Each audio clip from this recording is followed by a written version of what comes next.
Good evening सब लोग को गुड इवनिंग। आगे बढ़े। कल आप लोग को क्लास कहाँ तक समझा दिए थे? इससे पहले वाले के क्लास में हम लगभग 36-37 तक क्वेश्चन बता दिए थे। हाँ, 36-37 तक क्वेश्चन बता ही दिए थे। अंगद जी कह रहे हैं कि सर फिजिकल वाली दवाई बताइए। अरे बाप रे बाप,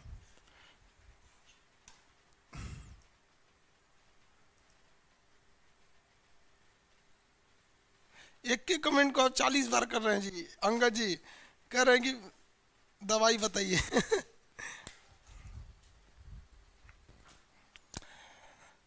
चलिए, कल हम 36 नंबर 37 तक बता दिए थे। Very good.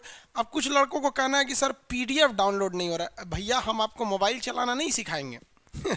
पीडीएफ जो है वो आपको कहाँ मिलेगा? देखिए यहाँ सब लोग देख लीजिए। लोग पीडीएफ कहाँ मिलेगा? फ्रंट एंड वाले सर्वर पे कितने लोग हैं? लोग यहाँ पे बैक एंड सब लोग आ गए ना, धीरे धीरे आ रहे हैं लोग।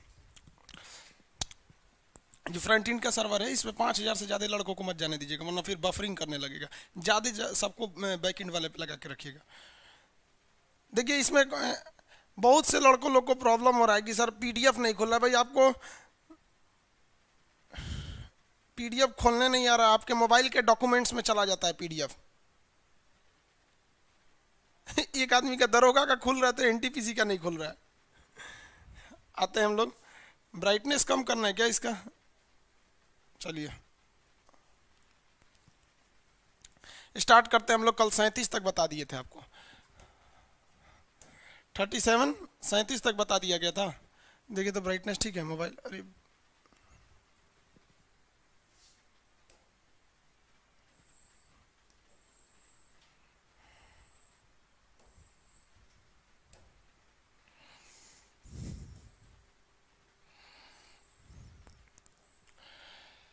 अब 38 नंबर क्वेश्चन बताना था। 38 नंबर क्वेश्चन नंबर 38 देखना था। ठीक है ब्राइटनेस। क्वेश्चन नंबर 38, चलिए अब ध्यान से देखते हैं हम लोग। आज क्वेश्चन नंबर 38 देखना है कि प्रथम आंग्ल मराठा युद्ध कौन सी संधि द्वारा समाप्त हुआ था। ठीक है, आप लोग उसमें देख लेंगे। हार्ड कॉपी इस तरह से निकाल लीजिएगा, ज़्यादा अच्छा रहेगा। आपके मोबाइल में वो डाउनलोड बटन पर दबाएंगे, डाउनलोड हो जा रहा है। आप ये कहिए ना कि आप ढूंढ नहीं पा रहे हैं कि डाउनलोड होने के बाद वो कहाँ चला जा रहा है। आपके मोबाइल में एक सेक्शन होता है जहाँ पे आप फाइल मैनेजर में जाइएगा, वहाँ लिखा रहता है डॉक्यूमेंट, वो वहाँ चला जाता है पीडीएफ की सारी चीज़ें। या फिर एडोब रीडर में भी तो खुल जाएगा, एडोब एक्रोबैट में।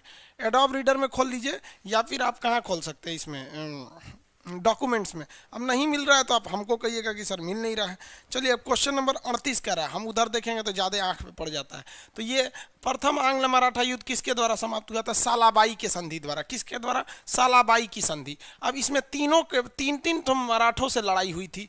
आंग्ल मतलब होता है अंग्रेज, आंग्ल मतलब अंग्रेज, और वो किससे लड़े थे उसका नाम जोड़ दीजिए। तो अंग्रेज और मराठों के बीच 3 लड़ाइयाँ हुई थी, फर्स्ट, सेकंड और थर्ड।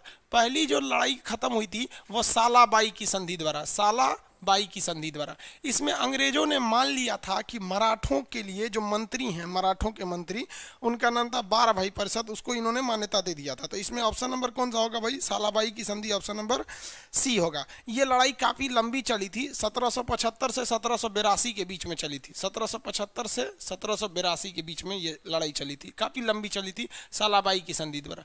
दूसरी जो लड़ाई खत्म हुई थी वो बसीन की संधि द्वारा हुई थी, और जो तीसरी थी वो पुणे की संधि द्वारा। पूना नाम था, अभी का नाम पुणे है लेकिन उस समय का नाम पूना था। तो पूना की संधि द्वारा समाप्त हुआ था। ये 3 लड़ाई ये याद रखेंगे आप लोग। समझ में आ गया कि नहीं आ गया? ये तो 1700, ये पुणे की संधि में तो एकदम खत्म ही हो गया, ये मराठों की पूरी शक्ति खत्म हो गई थी पुणे की संधि द्वारा। तो इसमें पुरंदर है, पुरंदर की संधि तो अंग्रेज, पुरंदर की संधि 1765 में औरंगजेब और शिवाजी के बीच हुआ था। राजा जय सिंह ने उसको कराया था।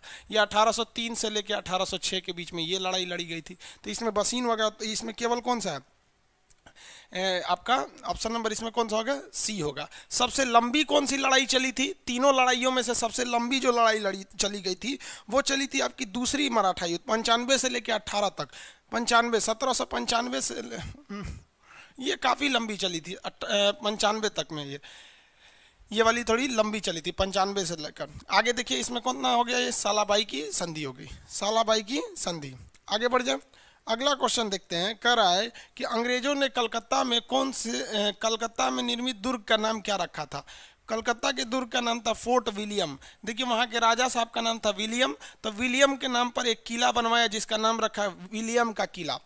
किला को इंग्लिश में कहते हैं फोर्ट, और विलियम हो गया, समझ में आ गया। फोर्ट विलियम किला का निर्माण करा दिया गया था। इस किला को लेकर बहुत ज़्यादा विवाद भी चला था, फोर्ट विलियम के किला को लेकर। अब ये फोर्ट विलियम का किला कलकत्ता में बहुत ही विवादित किला में रह गया था। चलिए आगे समझते हैं हम लोग। इस किला के बारे में समझा देते हैं। इसी को लेकर स्टार्टिंग हो गई थी पलासी की लड़ाई। ये किला जो था वो पलासी की लड़ाई को जन्म दे दिया। ध्यान से देखिए यहाँ पर, ये आपका बंगाल है। बंगाल में अंग्रेजों ने फोर्ट विलियम का किला बनवा रहे थे, लेकिन वहाँ पर बंगाल में राजा थे सिराजुद्दौला।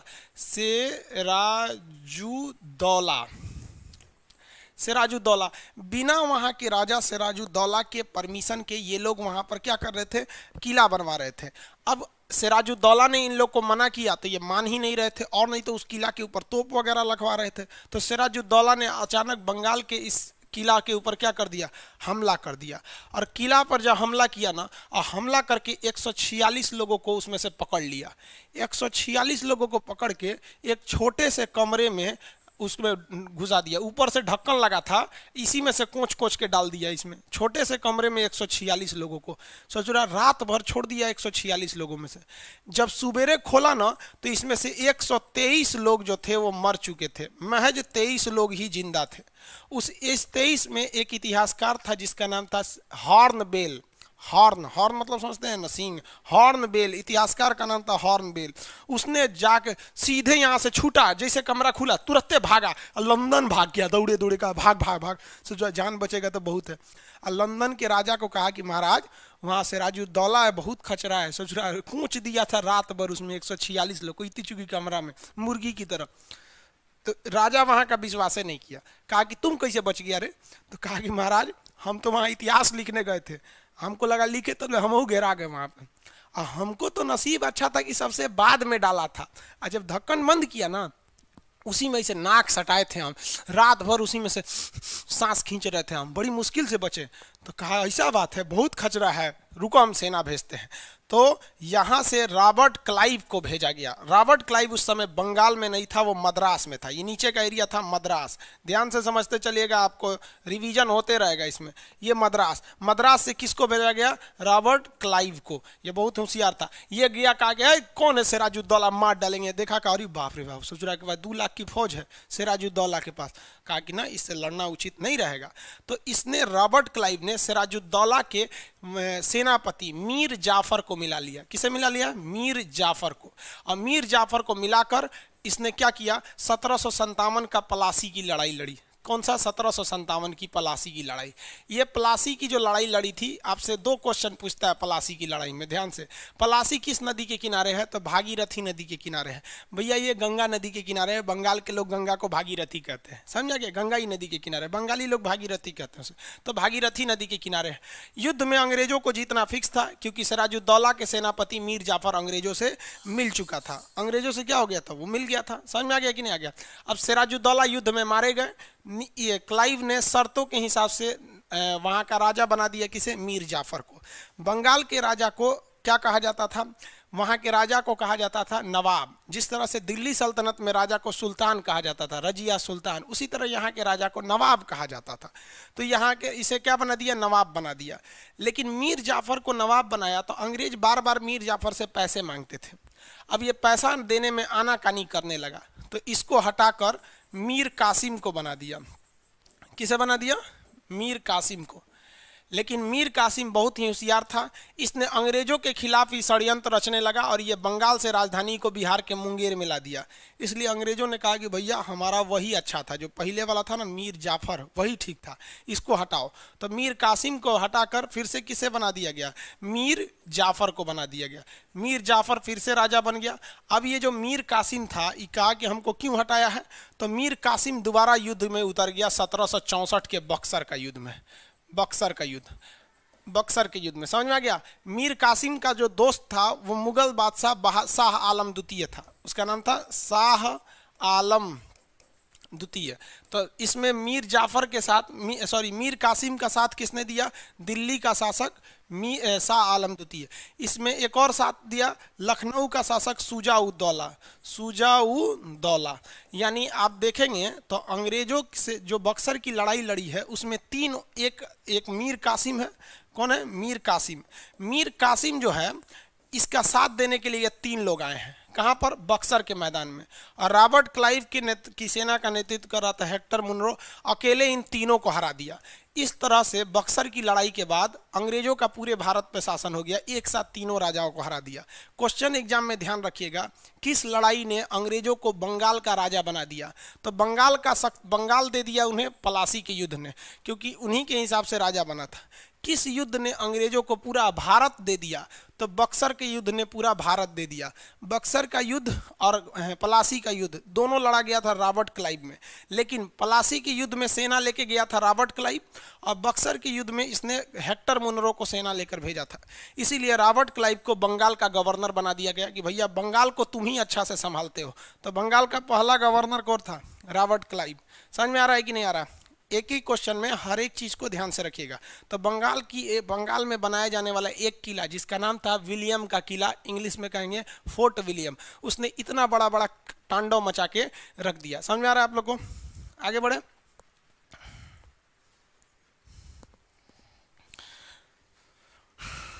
वीडियो नहीं चल रहा है। अरे भाई तो पढ़ा रहे हैं, आप इतने लड़के देख रहे हैं, इनका वीडियो नहीं चल रहा है। जिनका वीडियो कभी नहीं चले बाबू तो एक बार एप्लीकेशन को बंद कर दिया कीजिए, बैक जाए कीजिए, फिर खोलिएगा तो चलने लगेगा।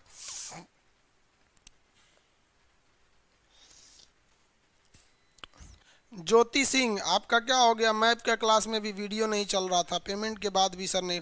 तो आप अपना बेवकूफ़ लोग, जितना लोग ध्यान से समझिए, जितने लोग का पेमेंट फंसता है सबको कहते हैं आप कहानी मत सुनाए कीजिए कि मेरा प्रॉब्लम क्या है। सीधा आपको अपना बैच का नेम बताइए, किस बैच में प्रॉब्लम है, बैच, और उसके बाद अपना मोबाइल नंबर, जिस मोबाइल नंबर से रजिस्टर्ड है, बकलोलो अपने पिताजी का नंबर दे देता है सर, बैच नेम, अपना नाम बताना है, नेम, और जो पेमेंट दिए हैं उसका स्क्रीनशॉट, पेमेंट आईडी, जो पेमेंट किए हैं, ये चार चीज़ भेज दिया कीजिए और तब कहानी सुनाया कीजिए कि मेरा फंस गया है, नहीं चल रहा है, ये चल रहा है।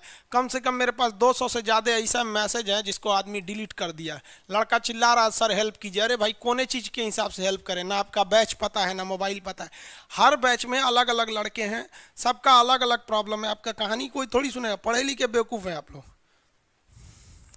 आप वहाँ मैसेज कीजिए, सब हो जाएगा। और कोई भी गुड मॉर्निंग गुड आफ्टरनून के लिए मैसेज नहीं कीजिए, किसी का कॉल हम नहीं उठाते हैं। बेवकूफ़ फ़ोन उठाते कहते खान सर हम कॉल उठाएंगे,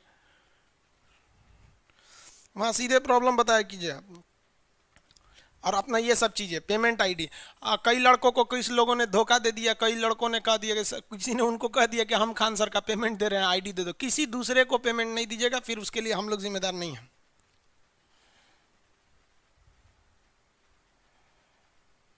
आगे देखें।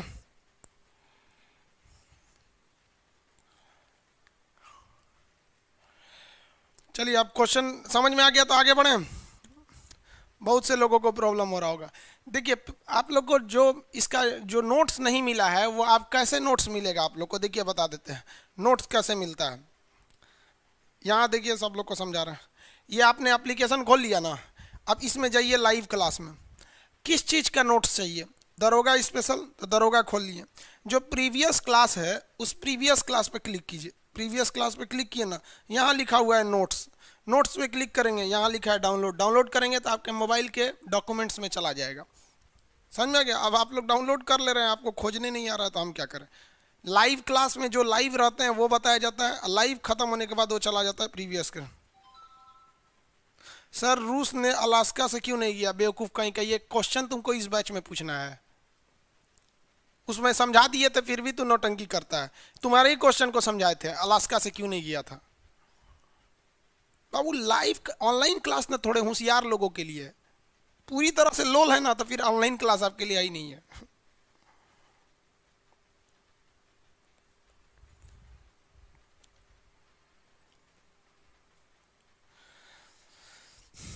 आगे देखिए जो बैच है बस उसमें उसी बैच की बात किया कीजिए। अगला क्वेश्चन क्या है बाबू, इसमें समझ में आ गया कौन सा किला ने बर्बाद कर दिया इन लोग को? किले का नाम किला कौन सा था भाई? फोर्ट विक्टोरिया नहीं, फोर्ट विलियम का किला, फोर्ट विलियम का किला। आगे बढ़ जाए, ये हो गया। अगला क्वेश्चन देखिए, अगला क्वेश्चन कह रहा है केप ऑफ गुड होप के रास्ते भारत तक समुद्र की खोज किसने किया था? भारत मतलब भारत आने का रास्ता किसने खोजा था? तो ये सबको पता है, भारत आने का रास्ता किसने खोजा था? वास्को डी गामा साहब ने खोजा था। वास्को डी गामा 1498 में भारत के कहाँ आया था? कालीकट, जिसका अभी नाम है कोझीकोड, जहां पर विमान दुर्घटना हो गया कोझीकोड। विमान दुर्घटना पे हम लगभग 8 वीडियो बनाए हैं यूट्यूब पर, आप प्ले लिस्ट में जाके देख लेंगे, जहाज उड़ाना सीख जाएंगे, इतना बड़ा वीडियो है, सब चीज़ उसमें बना दिए, कैसे उड़ता है बरनौली के पर में से लेके। केवल एक चीज़ बताया कि जहाज में लाइट कौन सी लगाई रहती है, वो भी कभी फुर्सत मिलेगा तो बता ही देंगे। देखिए यहाँ पर वास्को डी गामा साहब थे। अब ये वास्को डी गामा की कहानी समझिए, ये क्या किए भाई वास्को डी गामा साहब? इसने भारत की खोज नहीं किया। आप लोग कंफ्यूजन में रहते होंगे, भारत की खोज तो बहुत पहले से ही थी। भारत की खोज वास्को डी गामा नहीं की, इन्होंने रास्ते की खोज किया। अब देखो भाई, ये नक्शा थोड़ा धुंधला दिख रहा होगा, पूरी दुनिया का नक्शा इतना में लेंगे तो कैसे होगा। यहाँ पर एक ऑटोमन साम्राज्य था, ये देखिए, ये तुर्की का एरिया था, ये ऑटोमन साम्राज्य था। यहाँ पर मुसलमानों का शासन था, ऑटोमन साम्राज्य वालों का, ये पूरा का पूरा ये एरिया। अब इसके इधर था ये वाला एरिया, ये एरिया था हिंदुस्तान। अब अंग्रेजों को पता था कि ये हिंदुस्तान के लोग बहुत अच्छे हैं और यहाँ मसाला वगैरह बहुत अच्छा होता है, लेकिन वो लोग को एक बात का डर था कि अगर हम इस एरिया से जाएंगे ना तो ऑटोमन साम्राज्य वाला हमको काट देंगे सब। इसलिए वो लोग क्या किए, समुंदर के रास्ते जाने की कोशिश की। इसमें सबसे पहले आया स्पेन का रहने वाला कोलंबस। ध्यान से समझिएगा, स्पेन का रहने वाला कोलंबस ने कहा कि हम भारत को खोज के दिखाएंगे। अब ये स्पेन से निकला भारत को खोजने के लिए, कहा भारत इधर है, और यहाँ पहुँच के हल्ला कर दिया, हम खोज दिए, हम खोज दिए, हम इंडिया को खोज दिए, हम इंडिया को क्या कर दिए, खोज दिए। और उसने कह दिया ये इंडिया है, ये एरिया को उसने क्या कह दिया, इंडिया है। और आपको जानकर ताज्जुब होगी, लोग 100 साल तक इसकी बात पर बिलीव करते रहेंगे, यही इंडिया है, छोटा देखो ये इंडिया है इसके नाम पे। उसके बाद आया पुर्तगाल का रहने वाला बार्थोलोमियो डियाज। बार्थोलोमियो डियाज पुर्तगाल का था, उसने कहा कि इंडिया उधर नहीं है, इंडिया इधर है। तो यहाँ आने के बाद वो भी लौट गया। इसी कोना को कहते हैं केप ऑफ गुड होप। उसने एक बहुत अच्छी उम्मीद, एक आशा के साथ आया था, जो यहाँ आकर अंत हो गया। कहा कि इसके आगे तो भाई इधर भी समुंदर, इधर भी समुंदर, इधर भी समुंदर है, ये भारत है ही नहीं है, अब हमें भारत नहीं मिल पाएगा। तब आया वास्को डी गामा। अभी तक लोग इसी को इंडिया समझ रहे थे। अब देखिए वास्को डी गामा आया, कहा कि एक काम करते हैं, हम तो इसी रास्ते पे यहाँ चले जाएंगे, इसके बाद देखेंगे कि भारत कहाँ है, भारत की खोज कहाँ है। तो यहाँ पे अभी वो टहल रहा था, 1-2 दिन तक यहाँ खोजा, कहा कि भारत तो मिल ही नहीं रहा है। तब तक एक आदमी मिला, उसका शक्ल उसको इंडियन की तरह लगा। अब उसको बताया गया था वास्को डी गामा को कि हिंदुस्तान के आदमी की एक खराबी होती है, अगर उसके आँख में अगर आप टुकुर टुकुर देखिएगा 2 सेकंड तक, तो ऐसे पूछ देगा का हो देखत का है बड़ा, समझ में आई। तो उसको पता था कि अगर हिंदुस्तान के आदमी को आंख में आंख मिला के देखेंगे ना तो ऐसे पूछ देगा का हो ऐसे। तो एगो को देखा ऐसे टुकुर टुकुर, तो पूछ दिया का, तो समझ गया अरे तरीका ही तो हिंदुस्तानी है रे, एकदम सिंपल पहचान हिंदुस्तान वालों को। हिंदुस्तानी वाला खलिया रहता है सब, बाकी अंग्रेज को फुर्सतें नहीं मिलता है, कौन हमको देख रहा है कौन नहीं देख रहा। तो कोई कहा, तो कह रहा है इंडिया, इंडिया का इंडिया, अरे इंडिया इधर से सीधे ऐसे हचाक से जाइए, इंडिया मिल जाएगा आपको। हम गुजरात के हैं, मोदी जी के यहाँ के। मोदी जी बोलते हैं ना कि हमने गुजरात को बहुत डेवलप कर दिया। मीडिया वाले भी उनसे सवाल नहीं पूछ पाते हैं सर। जो भी बोलता है कि हमने गुजरात को डेवलप किया, आप बुरा नहीं मानिएगा, हमारी आदत है, हम सर सवाल पूछते हैं, और हम ये चाहते हैं कि जो हमसे पढ़ा है वो सवाल पूछे। आप बस उनसे ये पूछिएगा, ये बताइए गुजरात पीछे कब था। सिंधु सभ्यता का पहला बंदरगाह दुनिया में गुजरात में बना था, लोथल में मिला तो ये नहीं बना था। 1498 जब दुनिया अंडरवियर भी नहीं खोज की थी, हम लोग लंगोटा बांध के घूमते थे, उस समय गुजरात का आदमी यहाँ बिजनेस करने आया था। आज कोई यूपी बिहार का आदमी साउथ अफ्रीका घूमने नहीं जाता है, वो उस समय बिजनेस करने आया था। कहते हैं हम गुजरात के बिजनेस करने, और कहते हैं लोग कि डेवलप कर दिए, तो बिहार को डेवलप करके दिखाएं, यूपी को डेवलप करके दिखाएं, तब ना समझ में आएगा, तब उन लोग को समझ में आएगा। तो कहा अच्छा इधर है भारत। तो वास्को डी गामा इधर से आया, हचाक से निकला। अब भारत का इस साइड से सबसे निचला राज्य कौन मिलेगा बाबूआ, केरल। केरल के कालीकट बंदरगाह पे पहुंचा और स्टीमर वाली जहाज लेके, तो वहां का राजा जैमुरीन देखा, कहा अरे सोचो एक जहाजिया में तो वो ये नहीं है बांस खेवने वाला, कैसे चल रहा है रे, तो कहा कैसे चलता है। तब वहाँ का राजा जैमुरीन बड़ी खुश हुआ, तो राजवा अपनी मैडम को लाया, ए मैडम चलो चलो, तो राम एगो गाड़ी पे घुमाए, तो उसकी मैडम सज उज के आई एकदम बढ़िया। अब वास्को डी गामा उसको भी घुमाया, इसको भी घुमाया, दोनों एकदम खुश हो गए सब। तो ये क्या किया, जैमुरीन वहां का राजा पूछा काली इधर आया रे, कहा कि हमको मसाला चाहिए। तो कहा मसाला चाहिए, दूर हमारे केरल में तो फेंकल रहता है, एक जहाज मसाला से भर दे रहे।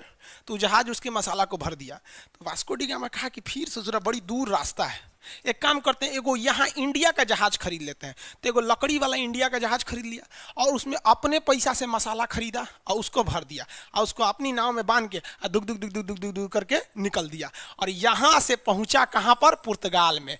और कहा कि रे चोट्टा कोलंबसवा, तू कह रहा था कि हई इंडिया है, इंडिया हई है। तब तक कोलंबसवा हल्ला कर दिया था, तो लोग इसको भी इंडिया कहते थे, इसको भी इंडिया कहते थे। अब कंफ्यूज हो गया, इंडिया ई कि इंडिया ई। इंडिया का पहले नाम इंडीज था, तो इभी इंडीज, इभी इंडीज, इभी इंडीज, इभी इंडीज। तो कहा गया कि भैया ये पूरब वाला इंडीज और ये पश्चिम वाला इंडीज। अब लो, पश्चिमी इंडीज, पूर्वी इंडीज, पश्चिम को इंग्लिश में कहते हैं वेस्ट, ये बन गया वेस्ट इंडीज। तो वेस्ट इंडीज की लोग राजधानी खोलते हैं, मिलेगा कहाँ से रे बबुआ, वेस्ट इंडीज तो कोलंबसवा गलती किया था, समझ में आ गया। ये ईस्ट इंडीज बन गया इंडिया, इसलिए ना ईस्ट इंडिया कंपनी की स्थापना हो गई। अब पुर्तगाल में वो ले जाके मसाला बेचा, भैया 64 गुना मुनाफा कमाया। किसी किसी किताब में 60 गुना भी लिखता है, एक्चुअली ये 60 से 64 प्रीफर करता है, समझा गया कि नहीं, अलग अलग डिफर कर सकता है। 64 गुना जब मुनाफा कमाया ना, तो पूरा यूरोप में हल्ला हो गया कि भैया हिंदुस्तान के अलग रास्ते की खोज हो गई। तो लड़का कहता है हिंदुस्तान की खोज कोलंबस किया, अरे बकलोलवा तो रास्ता की खोज किया, ये ऑटोमन साम्राज्य वाले थे सब, नहीं यहाँ पे काट देते थे सब, इन सबको इधर से नहीं जाओगे। एक तरह से ये ठीक करता था सब, क्योंकि अगर ससुरा कोलंबसवा नहीं आया रहता ना तो हम गुलाम नहीं हुए रहते सब। अब हल्ला कर दिया कोलंबसवा, पुर्तगाल आ गया, फ्रांस आ गया, ब्रिटेन आ गया, डच आ गया सब, हॉलैंड वाला आ गया सब। अब भारत को हनुमान जी का प्रसादी बना दिया सब, नोच नाच के रद्द कर दिया सब भारत को। तो हम तो कहते हैं कि ऑटोमनवा ठीक था सब एक तरह से क्योंकि आने नहीं दे रहा था सब, आया तो रद्द कर दिया सब। देखिए हम एक बात बताते हैं, हम इसे यूट्यूब पे तो नहीं बोल सकते लेकिन एप्लीकेशन पे बोल देते हैं कि हमारी खुशनसीबी थी ना जो हम अंग्रेजों के गुलाम बने, बदनसीबी ये थी कि हम लोग बहुत ज़्यादा दिन तक गुलाम बन गए।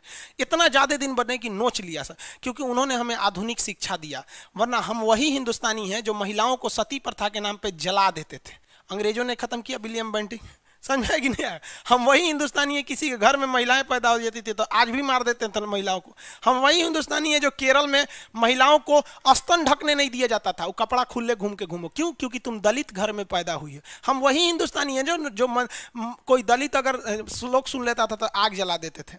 हम वही हिंदुस्तानी है ना हम लोग। तो हम लोग को बहुत चीज सुधारा सब, लेकिन इतना ना चौपट कर दिया कि हो गया चौपट। समझ में आ गया, आगे बढ़ते हैं।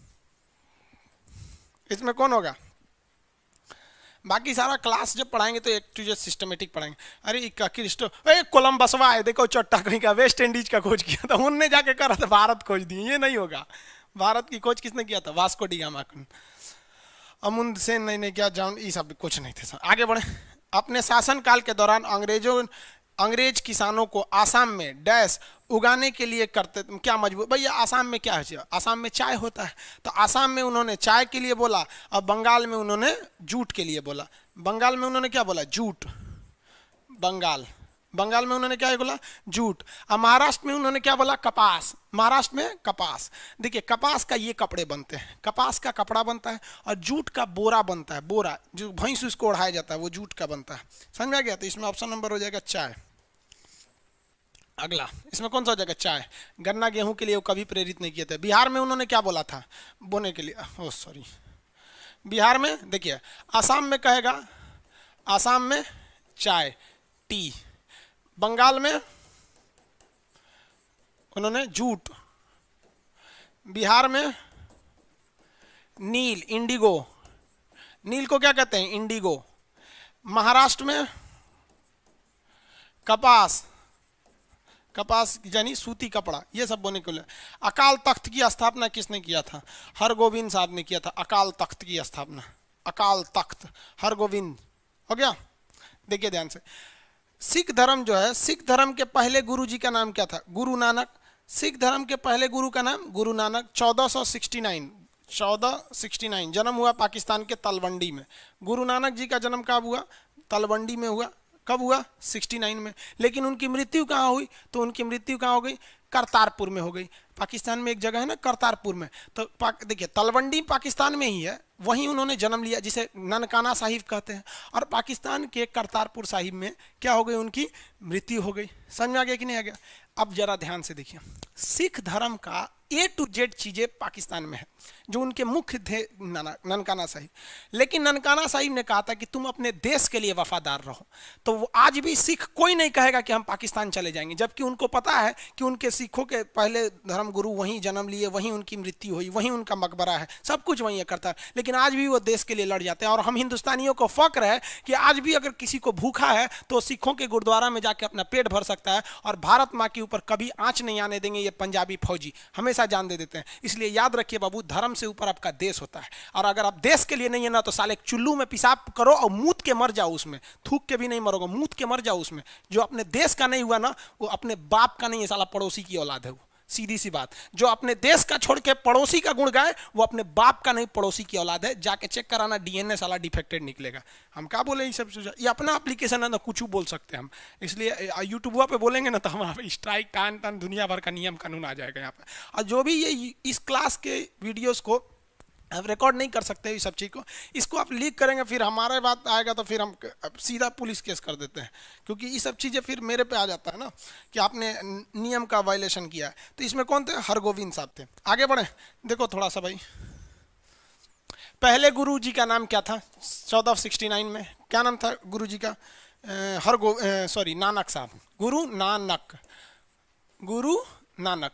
इन्होंने लंगर व्यवस्था को चालू किया था। दूसरे गुरुजी का नाम बताएंगे? दूसरे गुरुजी अंगद थे।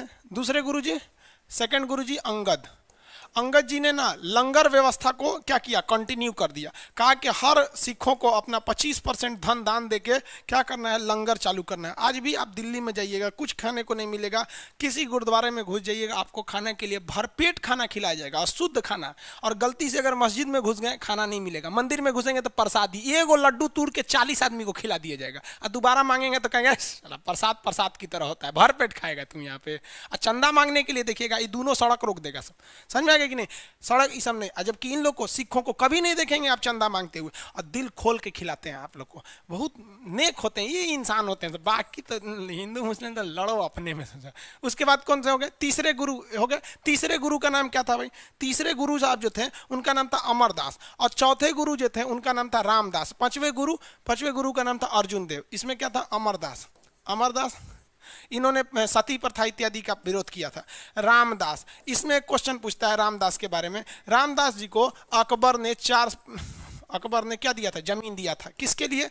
तो अकबर ने इन्हें 400 बीघे की क्या किया था? जमीन दिया था।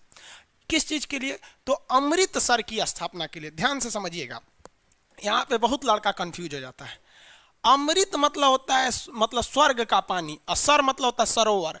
एक तालाब बनाने के लिए इन्होंने जमीन दिया था। तो एक बहुत बड़ा तालाब बनाया गया जिसका नाम रखा गया अमृतसर। तो अमृतसर शहर का नाम नहीं है रे बबुआ, तालाब का नाम है।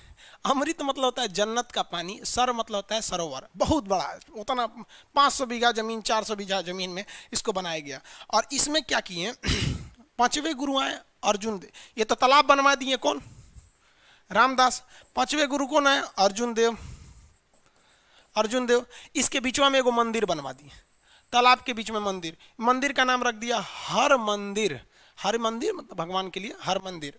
अब उसके बाद इसमें आए थे राजा रणजीत सिंह, तो इसको क्या कर दिए? सोने की चीज, चारों ओर सोना ठोकवा दिए। तो ये हर मंदिर से हो गया स्वर्ण मंदिर। अब धीरे धीरे लोग इस तालाब के चारों ओर बसना चालू किए। बसते भयानक सा आबादी, शहर बसा दिया। अमृतसर शहर हो गया। अमृतसर तालाब था, तालाब से उसको शहर बना दिया लोग। समझ में आ गया? तो वो चौथे गुरु रामदास को दिया गया था। अर्जुन देव के बाद आए थे हरगोविंद, जिन्होंने किसकी स्थापना किया था? ऑप्शन नंबर इसमें कौन सा होगा? ऑप्शन नंबर हो जाएगा सी। हरगोविंद जी ने 6वें गुरु थे, अकाल तख्त की स्थापना किया था। वो गुरु के सिंहासन के रूप में थे। इसके बाद हरे राय आए और हरि किशन आए। ये लोग का कार्यकाल बहुत छोटा था। 9वें और 10वें गुरु को याद रखिएगा। 9वें गुरु का नाम अक्सर पूछता है। 9वें गुरु जी जो थे उनका नाम था, जिनको औरंगजेब ने कटवा दिया था, गुरु तेग बहादुर। इनको किसने कटवा दिया? औरंगजेब ने कटवा दिया था। क्योंकि औरंगजेब का बेटा ना औरंगजेब से लड़ाई कर रहा था, आइए उसको संरक्षण दे दिए थे। 10वें गुरु गोविंद सिंह थे। गुरु गोविंद सिंह गुरु गोविंद सिंह। गुरु गोविंद सिंह जो थे, इन्होंने क्या कहा था, 1.25 लाख नू एक लड़ावा तब गोविंद से, मतलब चिड़िया नू में बाज लड़ावा, मतलब चिड़िया से हम बाज को लड़ा देंगे। मतलब बाज अगर आएगा तो हम इतना हौसला रखते हैं कि चिड़िया भागेगी नहीं, बाज बहुत खचड़ा होता है, चिड़िया को जिंदे खा जाता है मार के। तो उन्होंने क्या कहा, चिड़िया नू में बाज लड़ावा और गीदड़ नू में शेर बनाया हुआ, मैं गीदड़ को भी शेर बना दूंगा, और 1.25 लाख नू एक लड़ावा तब गोविंद सिंह नाम रखावा। मतलब एक सिख ऐसा होता है कि अगर कोई पक्षी है तो बाज से लड़ जाए, गीदड़ है तो शेर से लड़ जाए, और अगर सामने 1.25 लाख की फौज है। तो कहने का मतलब ये नहीं कि एक सिख 1.25 लाख के ऊपर भारी पड़ेगा। कहने का मतलब है कि अगर सामने 1.25 लाख की फौज खड़ी है और अगर कोई डट के खड़ा है और ये नहीं देख रहा है कि हम अकेले हैं, तो समझ जाना वो गुरु गोविंद सिंह का शिष्य है, यानी वो एक सिख है। और इसको सारागढ़ी की लड़ाई में उन्होंने साबित कर दिया था। सारागढ़ी की लड़ाई में उन्होंने पूरा अफगानों को धूल चटा दिया था। मूवी भी बनी है, जो गाना है ना, तेरी मिट्टी में मिल जावा, बड़ा लंबा मूवी वगैरह देखिएगा, हमारा तो टाइम ही नहीं मिलता है मूवी देखने का। तो गुरु गोविंद सिंह ने इसे बनाया था। सत श्री अकाल, हाँ, जो बोले सो निहाल, इन्होंने बोला था। इन्होंने सिखों के लिए 5 करवार रख दिए थे। 5 करवार, 5 करवार क्या होता भाई, तो इन सिखों के लिए कंपलसरी कर दिया। केस यानी बाल रखना, केस, कंघी लेके घूमना, कंघा, तो बाल रखेंगे तो बाल झाड़ेंगे कि नहीं झाड़ेंगे, बड़ा बड़ा बाल रहेगा, तो केस कंघा, समझा गया। और उसके बाद से कृपाण, तलवार रखना। आज भी सिख तलवार रखते हैं, जहाज में जाते हैं ना तो छोटा सा तलवार रख के यहाँ ले जाते हैं, उनका परमिट बनता है, उन्हें कोई नहीं रोक सकता, छोटी सी तलवार कृपाण। और ऐसे पंजाब में जाइएगा तो बड़ी बड़ी तलवार लेते हैं, जहाज में बड़का तलवार लेके नहीं जाइएगा। लेकिन अनुच्छेद 25 क्या करता है, धार्मिक स्वतंत्रता, उन्हें नहीं रोक सकते। तो केस, कंघा, कृपाण और कच्छा, वो हाफ पैंट पहन के रहते हैं लोग, एक ठो बड़ा सा पैंट भी पहने रहेंगे तो अंदर कच्छा पहने रहते हैं। कच्छा, कृपाण और कड़ा, हाथ में देखिएगा तो कड़ा पहनते हैं। इन 5 को करवार कहा जाता है, केस, कंघा, कृपाण, कच्छा, कड़ा। गुरु गोविंद सिंह, बीपीएससी में पूछा था गुरु गोविंद सिंह का शिक्षा कहाँ हुआ था, तो देखिए इनका जन्म बस पटना में हुआ था। ठीक है, पटना में जन्म होने के कारण उस जमीन को साहिब बोला गया, इज्जत देने के लिए। पंजाबी भाषा में साहिब का मतलब होता है इज्जत देना, जनाब, मिस्टर, श्रीमान, साहिब, ये सब इज्जत देने के लिए होता है। लेकिन इनकी शिक्षा दीक्षा सब पंजाब में हुई थी। ये केवल इनके माता पिता व्यवसायी थे जो आए थे पंजाब में, और उसी दौरान इनका जन्म हुआ। 1-1.5 महीना यहाँ रहे, उसके बाद चले गए। लेकिन फिर भी तो पंजाब जाके देखिएगा, पटना में बहुत बड़ा गुरुद्वारा है गुरु गोविंद सिंह जी का। ठीक है, आगे बढ़े। आप में से सरदार जी लोग हैं कि नहीं हैं? बहुत सारे सरदार जी लोग होंगे। सरदार जी लोग,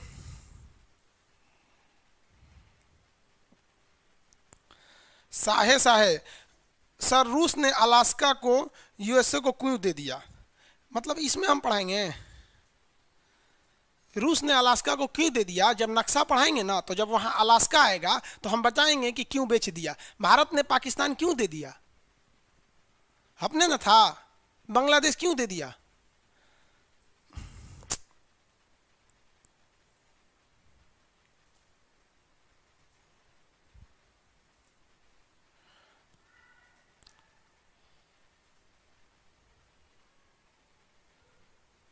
43वें गुरु गुरु गोविंद सिंह थे भैया, 10वें गुरु थे। अच्छा, 43 क्वेश्चन नंबर था क्या? सॉरी, हो सकता है 43 क्वेश्चन नंबर हो सकता है, हमको लगा 43वें गुरु, सॉरी बाबू। आगे देखें, जो चीजें जहां की हैं आप वहीं पूछेंगे। और किताब नहीं मिल रहा है ऑक्सफोर्ड का, कोई भी ले लीजिए, आपको दिक्कत होगा बस थोड़ा सा ढूंढने में, धीरे धीरे उसमें भी दिक्कत नहीं होगा। आगे देखिए, अकाल तख्त हो गया। सिखों के अंतिम गुरु जी कौन थे? अंतिम गुरु कौन थे? गुरु गोविंद सिंह। अंतिम गुरु जी का नाम गुरु गोविंद सिंह, अंतिम गुरु थे। देखिए, सिखों के 3 गुरु को मुगलों के हाथ से, एक अर्जुन देव की हत्या कर दी गई थी, फिर तेग बहादुर की हत्या कर दी गई। गुल खान ने महाराष्ट्र के नांदेड़ में गुरु गोविंद सिंह की हत्या कर दिया। महाराष्ट्र के नांदेड़ में इनकी हत्या कर दी गई थी गुरु गोविंद सिंह की। आगे बढ़े। अगला क्वेश्चन कहता है, मुर्शिद कुली खान, अली वर्दी खान और सिराजुद्दौला कहाँ के नवाब थे? ये तो बता ही सकते, बताइए कहाँ के नवाब थे ये लोग? हाँ, इसमें आप मुर्शिद कुली खान नहीं सुने होंगे, मान लीजिए अली वर्दी नहीं सुने होंगे। अभी तो बताया था ना सिराजुद्दौला। बताइए तो 44 का क्या होगा? 44 का आंसर दीजिए।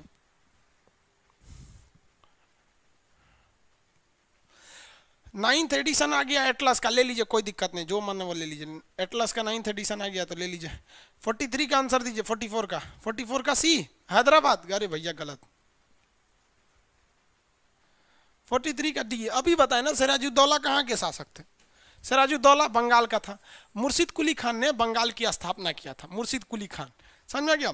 हैदराबाद में तो नवाब वो थे निजामुल मुल्क, और इसके सआदत खान, सआदत खान, वाराणसी अलग नहीं हुआ था, सआदत खान थे। लखनऊ का नाम अवध था, सआदत खान थे। आर्य समाज के संस्थापक कौन थे? आर्य समाज के संस्थापक दयानंद सरस्वती, आर्य समाज की संस्थापक दयानंद सरस्वती। एनी बेसेंट जिन्होंने होम रूल, इन्होंने कौन सी स्थापना किया था? होम रूल आंदोलन, जिसमें इनका साथ किसने दिया था? होम रूल आंदोलन में बाल गंगाधर तिलक। राजा राम मोहन राय ब्रह्म समाज, दोनों एकदम उल्टा थे, देखिए समझिए। दयानंद सरस्वती जी ने किसकी स्थापना किया था? आर्य समाज की। यही क्वेश्चन है, ये तो सही होगा, आर्य समाज। इन्होंने कहा था वेदों की ओर लौटो, किधर लौट जाओ? वेदों की ओर। जबकि राजा राम मोहन राय, इन्हें आधुनिक भारत का नक्षत्र कहा जाता है, तो राजा राम मोहन राय साहब ने, इन्होंने ब्रह्म समाज की स्थापना किया था। और इन्होंने क्या कहा था ब्रह्म समाज की स्थापना कि इन्होंने कहा था कि पश्चिमी सभ्यता को अपनाओ, नया नया टेक्नोलॉजी का प्रयोग करो, ऑनलाइन क्लास करो। मतलब समझ रहे हैं, उस समय ऑनलाइन क्लास नहीं था। मतलब इनका कहना था कि केवल वेद के भरोसे मत रहिए, आप साइंस वगैरह भी पढ़िए। अब कुछ लोग कहते हैं वेद की ओर लौटो, तो देखो भैया, आप चाहे हिंदू धर्म के हो चाहे मुसलमान धर्म के हो, आप हमारी एक बात मानो, अभी आप ये भूल जाओ कि आप किसी धर्म के हो, ठीक है? जिस दिन नौकरी हो जाएगी ना, बाल बच्चे हो जाएंगे, शादी ब्याह हो जाएगा, बुढ़ापा आएगा ना, तो धर्म में लग जाना।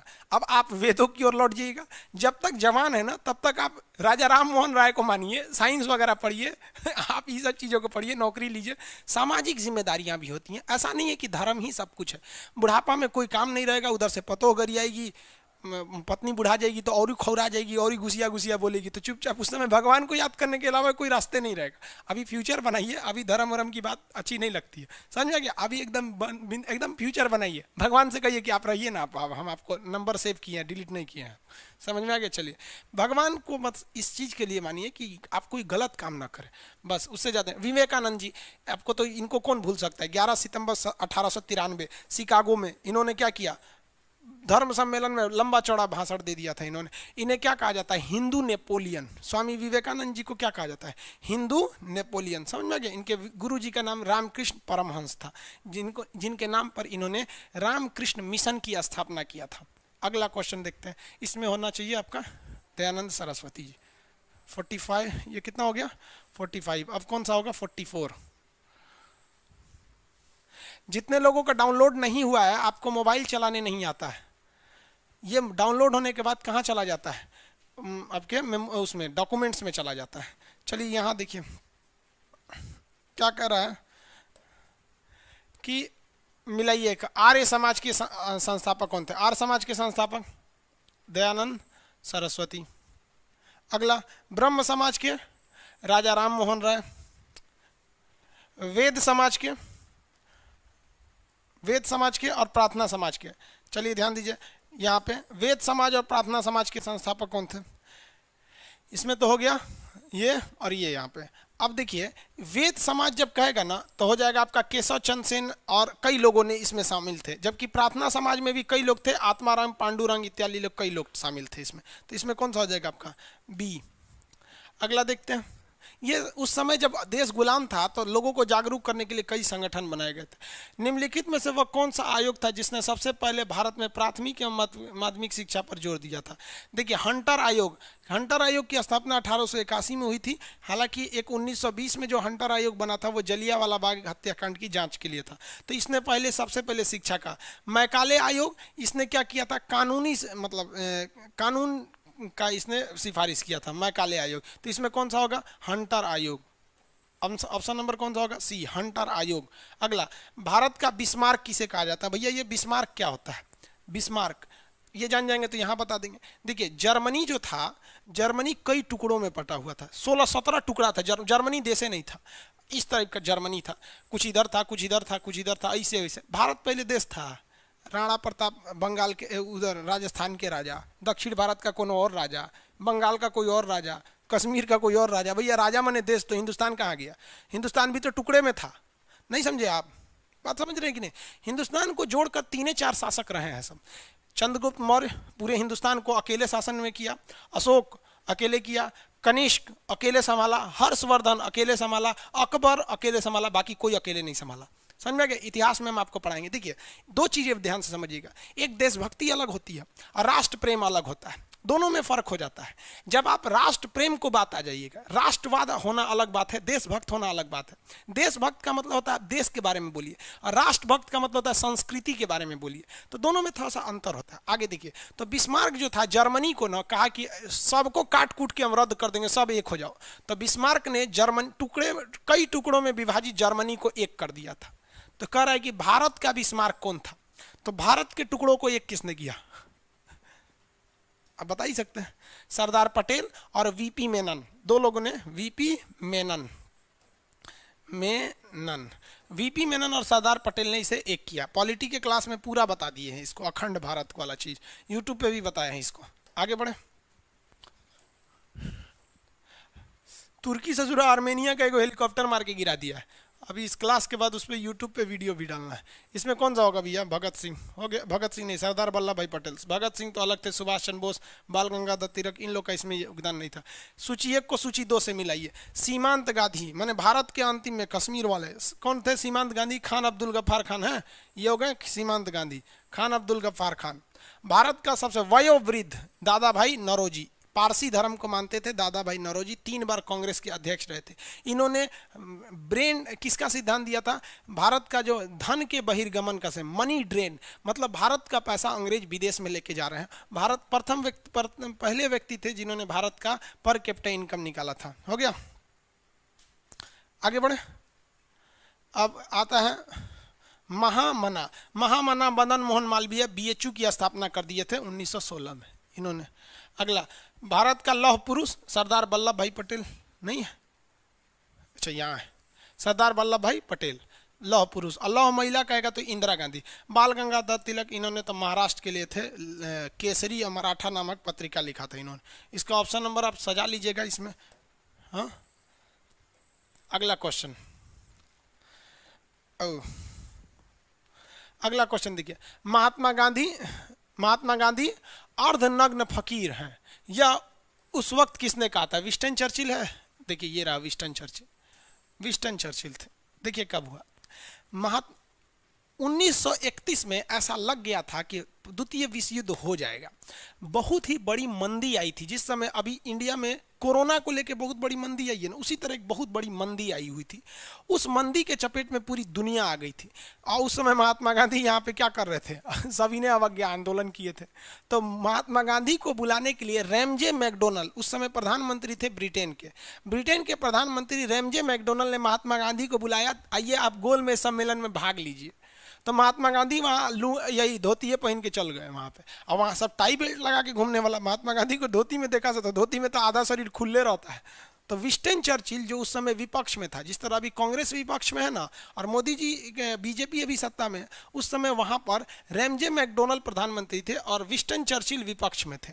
तो वो देखें जब आए तो महात्मा गांधी को कि अरे भैया ये कौन ची है? तो उसने कहा हाफ नेकेड बेगर, अर्धनग्न फकीर कहा था। महात्मा गांधी ने कहा था टेंशन मत ले बेटा, यही फकीर है जो इसी दिन तुमको फकीर बना देगा। और हुआ भी वही महात्मा गांधी। जो व्यक्ति कम जानता है ना, वो नाथूराम गोडसे को बहुत महान मानता है। हम उन सबसे यही पूछते हैं कि नाथूराम गोडसे ने क्या किया? महात्मा गांधी को छोड़कर कुछ मारने के सिवा कुछ नहीं किया।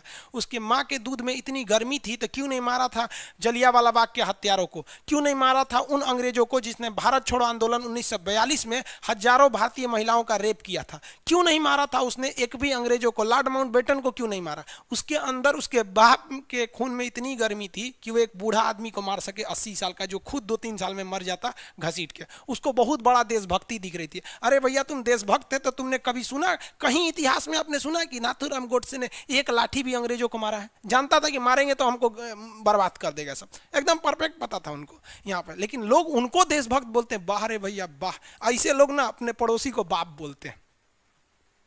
चलिए कोई बात नहीं, आप में से बहुत से लोग मानते होंगे नाथूराम गोडसे। लेकिन एक चीज का बस जवाब दीजिएगा कि नाथूराम गोडसे ने अंग्रेजों को क्यों नहीं मारा? अगर देश प्रेम था तो भगत सिंह को पूजिए, कोई दिक्कत नहीं, पूजनीय है वो। सुभाष चंद्र बोस को कीजिए, भगत सिंह, चंद्रशेखर आजाद, अशफाक उल्लाह खान, राम प्रसाद बिस्मिल, झांसी की रानी, लाखों लोग मिलेंगे। लेकिन कम से कम ये बताइए ना कि ये महिला होकर झांसी की रानी ने अंग्रेजों को दौड़ा दौड़ा काटा था, लेकिन ये मर्द की शक्ल में हिजड़ा था नाथूराम गोडसे, जिसने एक भी अंग्रेजों को नहीं मारा। वाह रे भैया वाह। और हिंदुस्तान तेरा क्या होगा भैया, लोग नाथूराम गोडसे को वाह वाह कहते हैं। चलो भाई कोई बात नहीं। अगला देखिए, भारतीय राष्ट्र, इसमें कौन सा होगा भैया, विस्टन चर्चिल। वेवेल नहीं थे, वेवेल माउंट बेटन लास्ट में आया था, लिनी थिगो तो द्वितीय विश्व युद्ध के समय थे। राष्ट्रीय संघर्ष के दौरान प्रसिद्ध समाचार पत्र केसरी किसने लिखा था, बाल गंगाधर, लोकमान्य बाल गंगाधर तिलक, उन्हीं को बाल गंगाधर तिलक कहा जाता है। मराठा और केसरी दोनों इनकी पुस्तक है, केसरी भी इन्हीं की है और मराठा भी इन्हीं की है। मराठा ये बहुत ही बहादुर थे, अगर आपको पूजना ही है ना तो इनको पूजिए ना। बाल गंगाधर तिलक ने, बाल गंगाधर तिलक ने कहा कि भारतीयों को अंग्रेजों के खिलाफ हिम्मत कैसे पैदा करेंगे, तो इन्होंने महाराष्ट्र में एक त्यौहार निकाल दिया जिसका नाम रखा शिवाजी महोत्सव। और शिवाजी महोत्सव में ट्रेनिंग दिया जाने लगा, मार एक दूसरे को लाठी मार मार के, ताकि इनके अंदर हौसला आए। और इन्होंने गणपति महोत्सव, गणपति बप्पा मोरया किसने चालू किया, लोकमान्य बाल गंगाधर तिलक, ताकि अंग्रेज उसी बहाने जब भारतीय एकजुट होंगे किसी त्यौहार में, आप मुंबई में देखिएगा गणपति बप्पा मोरया, लाखों की भीड़ लगी रहती है, तो अंग्रेजों का हौसला टूटेगा और हिंदुस्तानियों का हौसला बढ़ेगा कि हम अंग्रेजों से लड़ सकते हैं। ये ना सच्चे देशभक्त हैं। महात्मा गांधी से जो हुआ उस समय उन्होंने भी बहुत किया, आपको बता रहे ना, अगर महात्मा गांधी नहीं रहता तो शायद आज़ादी का रुख कुछ और होता। जवाहरलाल नेहरू ही तो लोल था।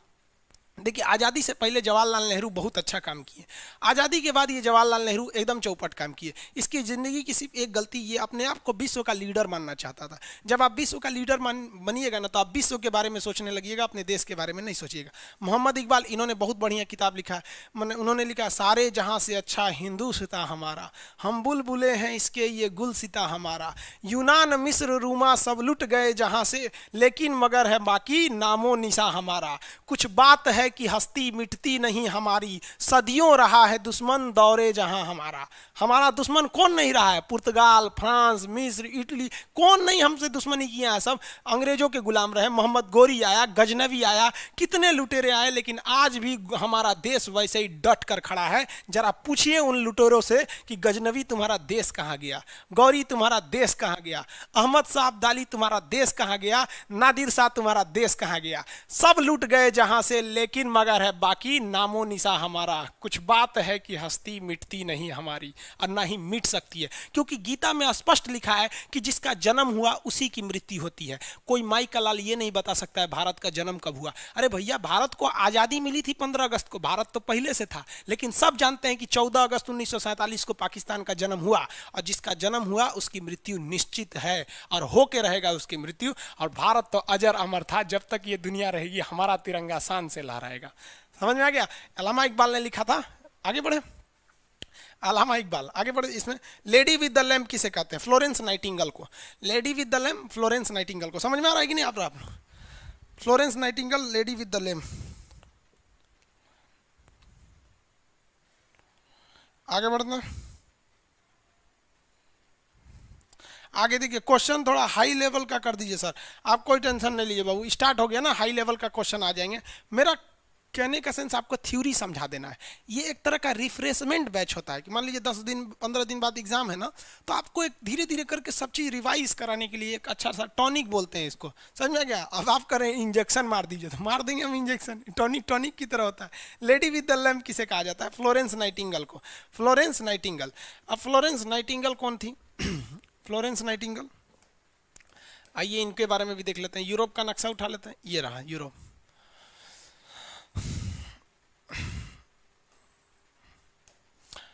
फ्लोरेंस नाइटिंगेल कहाँ की रहने वाली थी, इटली की रहने वाली थी, वहीं की थी सोनिया गांधी। है अभी हो तो सोनिया गांधी है ना जी, ये है आपका इटली, यहीं से हम लोग आयात किए हैं लोग, किसका, सोनिया गांधी का। राहुल गांधी का ननियाल है, इटली है ये, यूरोप। तो ये इटली का एक शहर है जिसका नाम है यहाँ पर फ्लोरेंस। तो फ्लोरेंस में एक लड़की हुई, उस जो बड़ी बदमाश थी। तो अपने यहाँ छोट छोट लड़की सबको बदमाशी करती हैं सब, तो लोग बुलबुल कहते हैं। बुलबुल एक चिड़िया होती है, बड़ी परेशान करती है, इधर उधर घूमते रहती है। तो छोटकी लड़की आती है, बड़ी बदमाश थी बचपने से, तो लोग उसको बुलबुल कहते थे। और रहने वाली कहाँ की थी? फ्लोरेंस शहर की, तो उसे फ्लोरेंस की बुलबुल कहा गया। फ्लोरेंस की बुलबुल को इंग्लिश में नाइटिंगल। वो लड़किया का असली नामे नहीं पड़ा, उसका नामे हो गया फ्लोरेंस नाइटिंगल।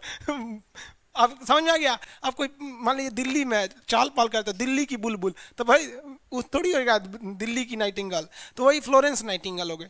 अब इन्होंने क्रीमिया युद्ध में भाग लिया। किस युद्ध में? क्रीमिया युद्ध में। अब क्रीमिया युद्ध जब हुआ तो इसमें इटली के बहुत सारे सैनिक मारे गए थे सब। तो ये कह रही थी कि हम भी जाके लड़ेंगे। राजवा का सोच रही पकड़ा जाएगी तो तेरा बिगाड़ देगा सब वहाँ पे। तो ये कहा ना हम भी लड़ेंगे। तो राजा कहा नहीं लड़ सकते, नियम नहीं था उस समय महिलाओं की लड़ाई लड़ने के लिए। तो इसने कहा कि ठीक है, जो सैनिक शहीद होके आ रहे हैं ना, कम से कम, या जो घायल होके आ रहे हैं, हम उन सैनिकों का इलाज करना चाहते हैं। तो कम से कम हमको इतना तो दीजिए कि हम सैनिकों के हॉस्पिटल में जाके उन सैनिकों का इलाज कर सके। तो राजा ने कहा ठीक है, इलाज करना। ये लड़की पैसे के लिए नर्स का काम नहीं कर रही थी, शौक से कि हमारे देश के सैनिक है, हमारे देश के लिए ये घायल हुए हैं। दिन रात उनकी सेवा करती थी, दिन रात। इसलिए इतना ये सेवा करती थी कि रतिया को लालटेन लेके सोती थी। जैसे कोई फौजी को मान लीजिए गोली लगी है तो दर्द से चिल्लाए, तुरंत लालटेन लेके चल जाती थी। क्या हुआ? एकदम जिस तरह बहन अपने भाई का ख्याल रखती है ना, उस तरह फ्लोरेंस नाइटिंगेल अपने सैनिकों का भाई की तरह ख्याल रखती थी। इसलिए इसे नामे हो गया कि एक ऐसी औरत जो हमेशा लालटेन लेके रहती है, तो लेडी विद द लैम्प। वाह रे भाई, कभी उसकी दिल की भावनाओं को नहीं समझा कि लालटेन लेके सोती है कि रात 2 बजे भी हमारे देश के सैनिकों को अगर जरूरत पड़ेगी तो ये हो जाएगा। और आज हमारे देश के सैनिकों के लिए कोई कुछ उतना, हम बड़ी अफसोस होता है कि हमारे देश में सैनिकों की इज्जत है, लेकिन एक बार मेरे सामने एक पुलिस वाले ने एक फौजी का, मतलब उसका कुछ लाइसेंस का गाड़ी का कागज छूट गया था, तो 1000 रुपये चालान काट दिया। बड़ी अफसोस हुआ। अब उसी के पास एक नेता गुजरा ना, विधायक, तो गरिया के चल दिया वहाँ पे। मन किया ना एक तमाचा दे दे हम उसको। बाबू आप लोग भी जब भी कभी पुलिस में हुई, दरोगा कहीं हुई है, तो इतना याद रखिए कि हम और आप जिंदा हैं, मुस्कुरा रहे हैं केवल इसलिए कि फौजी हैं। हमारी आज़ादी आज भी 15 अगस्त 26 जनवरी को जो तिरंगा चढ़ के प्रधानमंत्री राष्ट्रपति लहराते हैं ना, ये वो लहरा देते हैं क्योंकि हमारा अभी कोई फौजी कश्मीर में बर्फ में धंस गया होगा। तो ये कितनी महान थी जो सैनिकों के लिए उतना काम करती थी, इसलिए इसे लेडी विद द लैम्प कहा गया। और सैनिक भी इसे बहुत मानते थे। सैनिक इसे बहन कह के बुलाते थे, कभी इसे डॉक्टर नर्स नहीं कहते थे, बहन करते थे। तो जो भी सैनिक आता था इसे बहन कहता था। समझ में आ गया? तो बहन को इंग्लिश में क्या करते थे? इटली में तो इंग्लिश बोली जाती है, बहन को इंग्लिश में क्या कहेंगे? सिस्टर। सिस्टर सिस्टर सब इसको सिस्टर कहता था। तब से ये परंपरा बन गई कि हर नर्स को लोग सिस्टर कहते हैं। समझ में आ गया कि नहीं? Sister sister sister. पहली नर्स थी वेलेंट्री नर्स, पहली lady with the lamp, Florence Nightingale. याद रखिएगा, क्वेश्चन पूछेगा इसका संबंध किस युद्ध से? क्रीमिया युद्ध।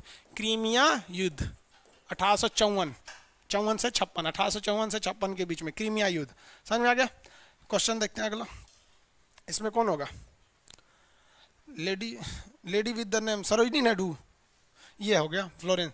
ये तो भारत की कोकिला थी सरोजिनी नायडू। Iron lady Indira Gandhi. मायावती बहन जी, मायावती बहन जी बोला जाता है। आगे बढ़ते हैं। 53, यूएसए में सैन फ्रांसिस्को में गदर पार्टी की स्थापना किसने किया था? गदर पार्टी 1913 में किया गया था। यह एक क्रांतिकारी पार्टी था। क्या था? क्रांतिकारी था। क्रांतिकारी। इसकी स्थापना लाला हरदयाल ने किया था। लाला लाजपत राय है ना, ये नहीं होगा, गलती से पढ़ लिया। एक्चुअली पास से ना उतना करीब से पढ़ाने में बड़ा दिक्कत होता है। अब उम्र भी हो गया ना हमारा, इसलिए दिक्कत होता है। लाला हरदयाल ने किया था। आगे बढ़े। लाला हरदयाल, इसको भी देख लेते हैं हम लोग। लाला हरदयाल साहब को, लाला हरदयाल ने सैन फ्रांसिस्को में गदर पार्टी की स्थापना किया था।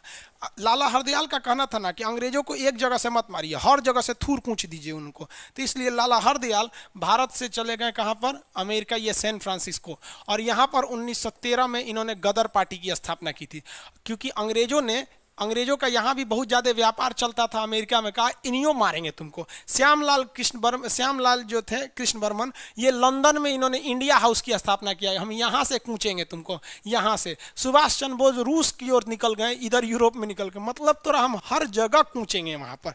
ये लोग देशभक्त हैं। ससुरा नाथूराम गोडसे को किस हिसाब से देशभक्त बोलता है यार? अदर हाल है भैया। अरे गांधी ने तो कम से कम, आप ये नहीं ना कह सकते गांधी ने कुछ नहीं किया। गांधी के जीवन की केवल एक गलती की, उन्होंने भगत भगत सिंह को नहीं बचाया। और ये गलती जो कहते हैं वो कानून को नहीं पढ़े हैं, क्योंकि गांधी जी ने अपनी किताब में, इवन मोहम्मद अली जिन्ना ने अपनी किताब में लिखा है कि हम वकील नाम के थे, अंग्रेज वही फैसला देते थे जो उनको अच्छा लगता था। और हकीकत भी है, आप भी देखिए ना, जज जो चाहेगा फैसला देगा। हिंदुस्तान में भी आपको बहुत से ऐसे केस मिलेंगे जिसमें फर्जी, मतलब अजीब टाइप का डिसीजन आ जाता है। आगे बढ़े। लाला हरदयाल ने, समझ में आ गया कि नहीं आ गया? अरे कौन सा हो गया लाला हरदयाल? बिपिन चंद्र पाल, ये तो गरम दल वाले थे। अगला क्वेश्चन कितना नंबर होगा? 53 के बाद कितना आएगा? 53 के बाद 54 इस साइड होगा। 54 नंबर क्वेश्चन देखिए, कह रहा है कि निम्नलिखित में से कौन सी जनजाति ताना भगत आंदोलन से संबंधित थी?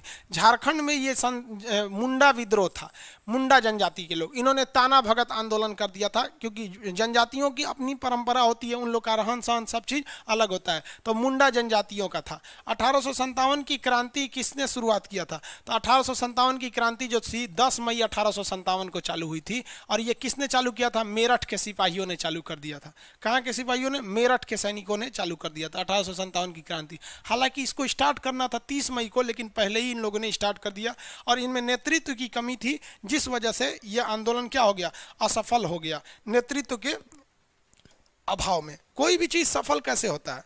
जब तक उसका कोई लीडर ना मिले। अब चाहे लीडर अच्छा होना चाहिए भाई, अब ऐसा कमजोर लीडर ला दीजिएगा तो आपका वो असफल हो जाएगा। देखिए समझा देते हैं आपको कैसे।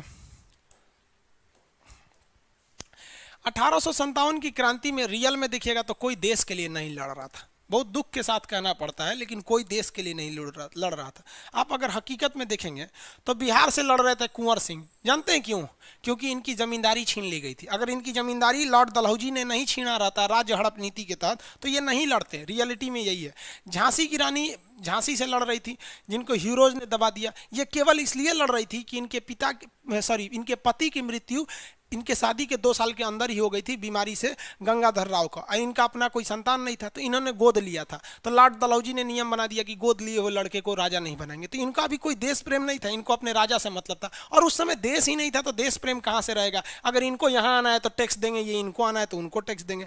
कानपुर से नाना साहब थे। याद कीजिए कि मराठों की जो अंतिम संधि हुई थी, पुणे की संधि, उसके तहत कह दिया गया था कि मराठा में अब राजा नहीं रहेंगे, इन राजाओं को कानपुर भेज दिया जाएगा और उन्हें पेंशन दिया जाएगा। तो यहाँ के अंतिम मराठा शासक थे नाना साहब, उन महाराष्ट्र से उनको लतिया दिया था सब, यहाँ पर भेज दिया था सब, और उनका पेंशन बंद कर दिया। तो इनका मेन दिक्कत था, भैया हमारा पेंशन का है बंद कर दिए हो। यहाँ मौलाना लियाकत अली जो थे, इनका अलग दिक्कत था कि मौलाना साहब को कह दिया था अंग्रेज की जो जिंदा या मुर्दा पकड़ेगा हम उनको बर्बाद कर मार डालेंगे।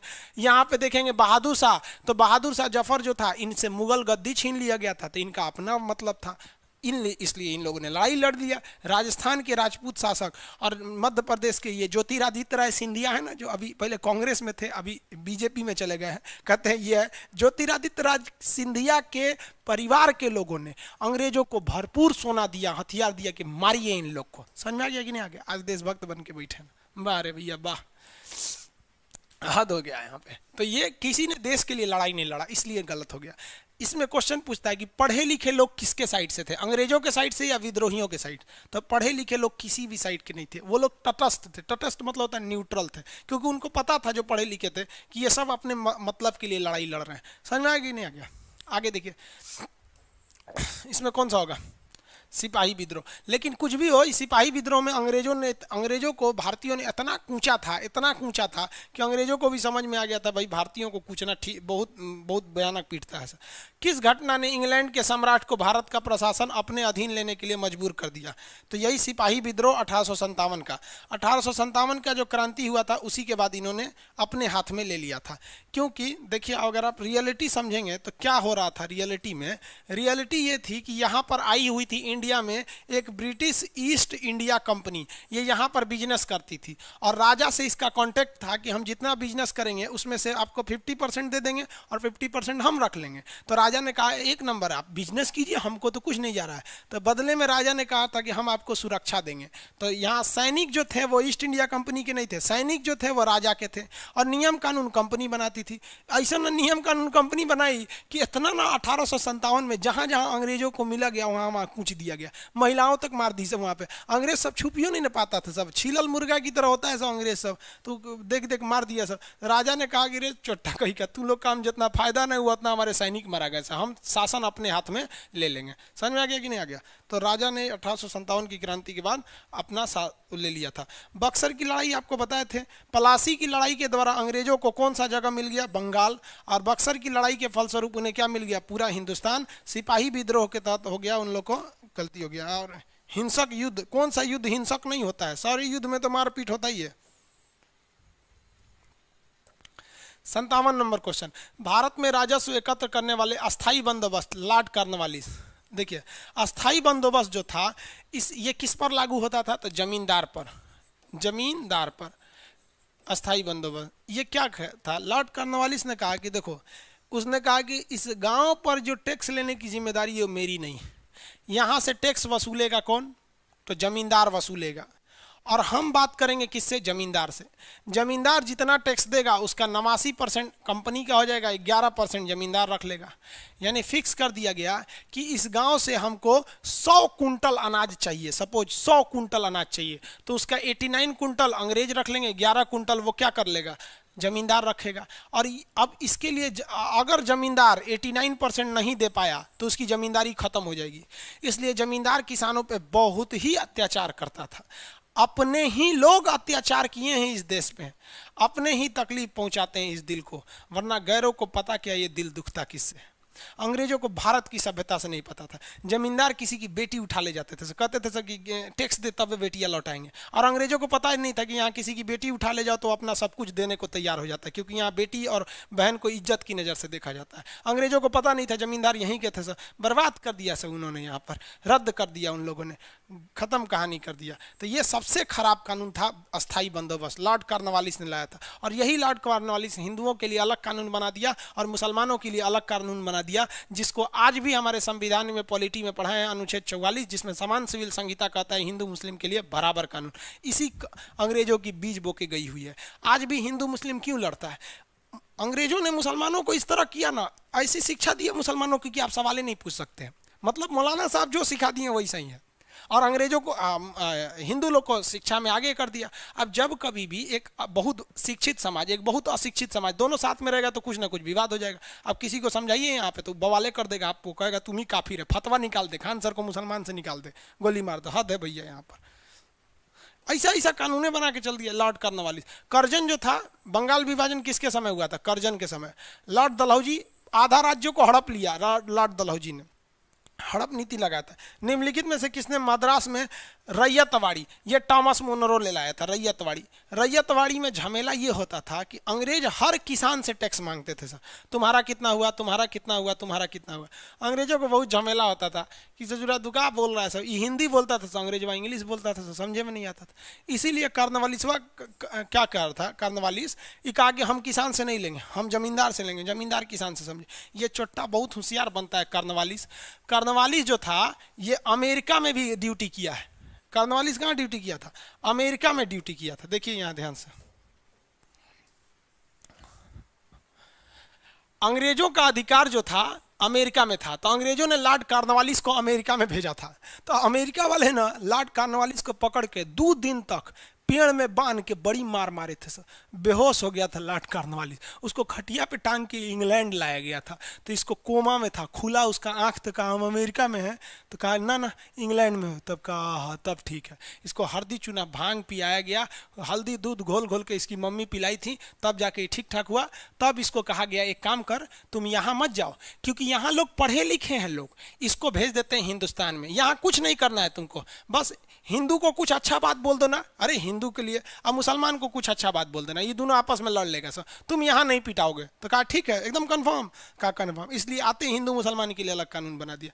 दुनिया में हम लोग अपने नेताओं को गाली देते हैं कि नेता विकास नहीं करता। अरे कभी सुना है तुमने विकास के नाम पर वोट दिया है? सब जाति के हिसाब से वोट डाल देता है सब। जितने ऊंचे जाति के लोग हैं, upper caste Hindu vote BJP को चला जाएगा, यादव जी लोग का वोट चला जाएगा किसमें, या तो मुलायम सिंह में चला जाएगा, लालू यादव में, मुस्लिम का वोट कांग्रेस में चला जाएगा, दलित का वोट मायावती में चला जाएगा, उधर इसमें चला जाएगा। तो जब जाति के नाम पर वोट डालते हो तो काहे लिए विकास मांगते हो, जाति तो तुम्हारा चलिए रहा है। तो हम लोग की भी तो कुछ ना कुछ गलती होती है, और ये आपकी गलती नहीं है, ये लॉर्ड कॉर्नवालिस लेके चला गया और हम लोग को इस तरह से पढ़ाया गया है जैसे आज की समस्या। ये एक बहुत बड़ा जड़ खोदा है, इसको खोद के निकालना पड़ेगा जड़ को, वरना ये पेड़ पनपते रहेगा। तो लॉर्ड कॉर्नवालिस जिसको यहाँ से जूता से मार के भगाया गया था, यहाँ आके जमींदारों को कहता है कि तुम किसी की इज्जत लूटो या कुछ भी करो, हमको 89% टैक्स चाहिए। रे साले चोट्टा, तुम भूल गया जब तुमको पीटा था सब अमेरिका में, क्योंकि वो पढ़ा लिखा था सब, और हमारे यहाँ लोग अनपढ़ थे। ये जमींदार, इन सालों को देशद्रोही घोषित कर देना चाहिए। जितने जमींदार हैं उन सबका खानदान खोज के निकालो अभी, उनको टांग दो साले को फांसी पे। आगे देखते हैं इसमें कौन सा होगा, अस्थाई बंदोबस्त क्या आएगा, तो कॉर्नवालिस। रैयतवाड़ी, रैयत मतलब होता है किसान, थॉमस मुनरो ने चालू किया था। अगला क्वेश्चन, बंगाल का प्रथम गवर्नर जनरल। अरे बाप रे, इसमें बड़ी क्वेश्चन पूछता है। देखिए, एगो बंगाल का गवर्नर जनरल पूछ रहा है, एगो भारत का गवर्नर जनरल पूछ रहा है। देख रहे हैं ना, भारत का प्रथम गवर्नर जनरल, एगो बंगाल का प्रथम गवर्नर जनरल। तो कहेगा बंगाल का गवर्नर कौन था, बड़ी कंफ्यूजन हो जाता है। चलिए समझते हैं इसको भी। देख बबुआ, अंग्रेज जो थे सब ना, सबसे पहले अटैक किया सब बंगाल पे।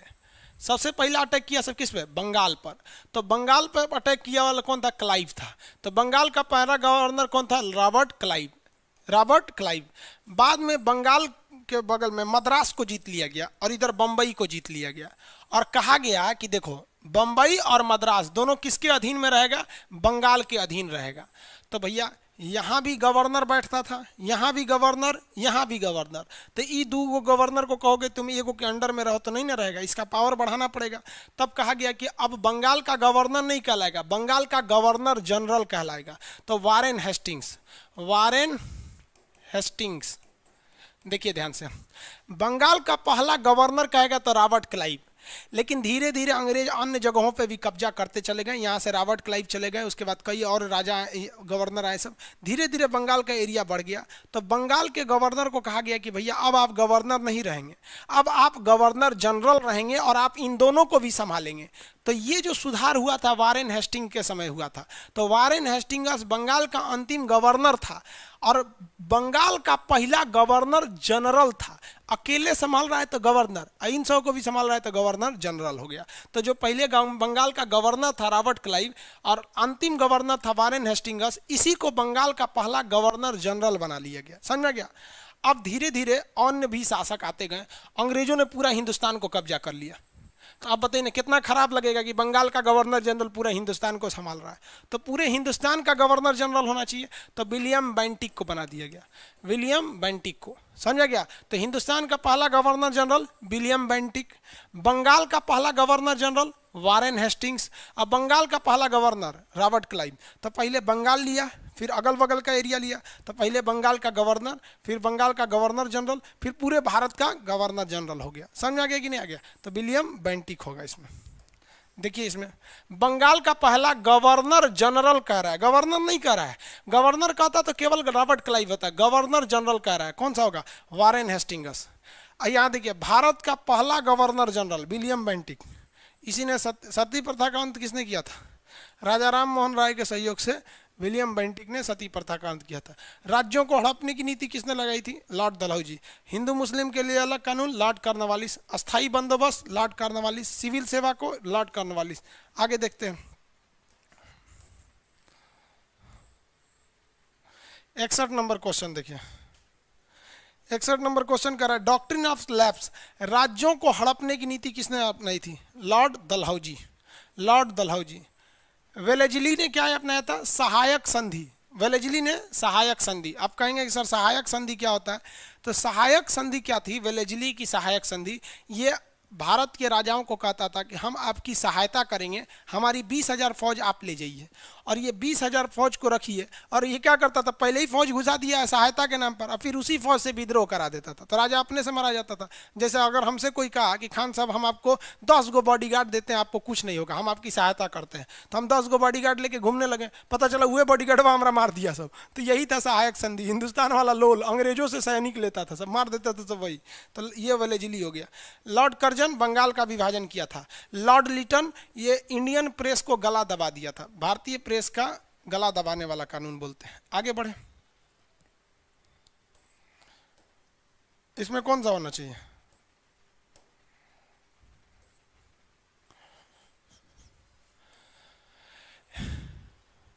इसमें होगा लॉर्ड डलहौजी। अगला देखते हैं हम लोग, कह रहा है पिट्स इंडिया एक्ट के अंतर्गत किसे शामिल किया गया था। पिट्स इंडिया एक्ट क्या था, देखिए पिट्स इंडिया एक्ट समझते हैं हम लोग।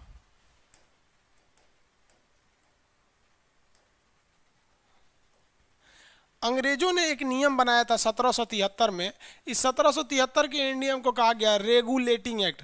रेगुलेटिंग एक्ट, रेगुलेटिंग एक्ट के तहत कहा गया कि जो ब्रिटेन की कंपनी आई है, ब्रिटिश ईस्ट इंडिया कंपनी, वो कैसे शासन करेगी, और इसी के तहत कहा गया कि अगर कंपनी वहाँ के लोगों पर गलत सलत नियम लगाती है तो बंगाल में एक सुप्रीम कोर्ट की स्थापना किया गया 1773 के रेगुलेटिंग एक्ट के तहत। लेकिन देखा गया कि कंपनी जो थी बेईमानी बहुत ज़्यादा करती थी, इसलिए 1784 में एक नया नियम लाया गया जिसे कहा गया पिट्स इंडिया एक्ट। 1784 में लाया गया Pitt's India act, Pitt's India act 1784, Pitt's India act. Pitt's India act में दो चीज़ों को बांट दिया गया, एक बनाया गया बोर्ड ऑफ कंट्रोलर और एक बनाया गया board of director. Board of director, देखिए जो बोर्ड ऑफ कंट्रोलर थे इसको काम क्या था, पॉलिटिक्स करना, पॉलिटिक्स, किस राजा को मारना है, किसको हटाना है।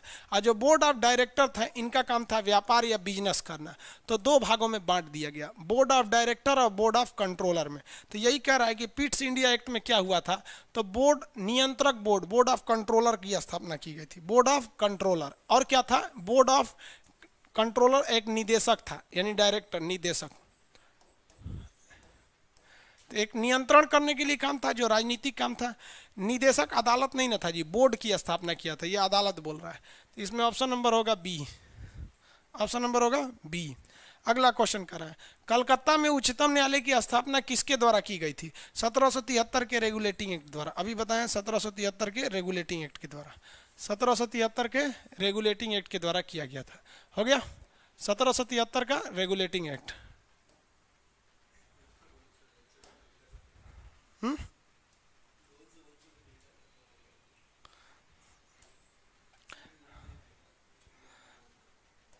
आगे बढ़े, इसको क्या हो गया जी, ये क्या सेलेक्ट हो गया, हाँ अब ठीक है। हाथ मतलब हाथ में अजीब अजीब इसमें नियम कानून है। अगला देखिए, सांप्रदायिक निर्वाचन क्षेत्र।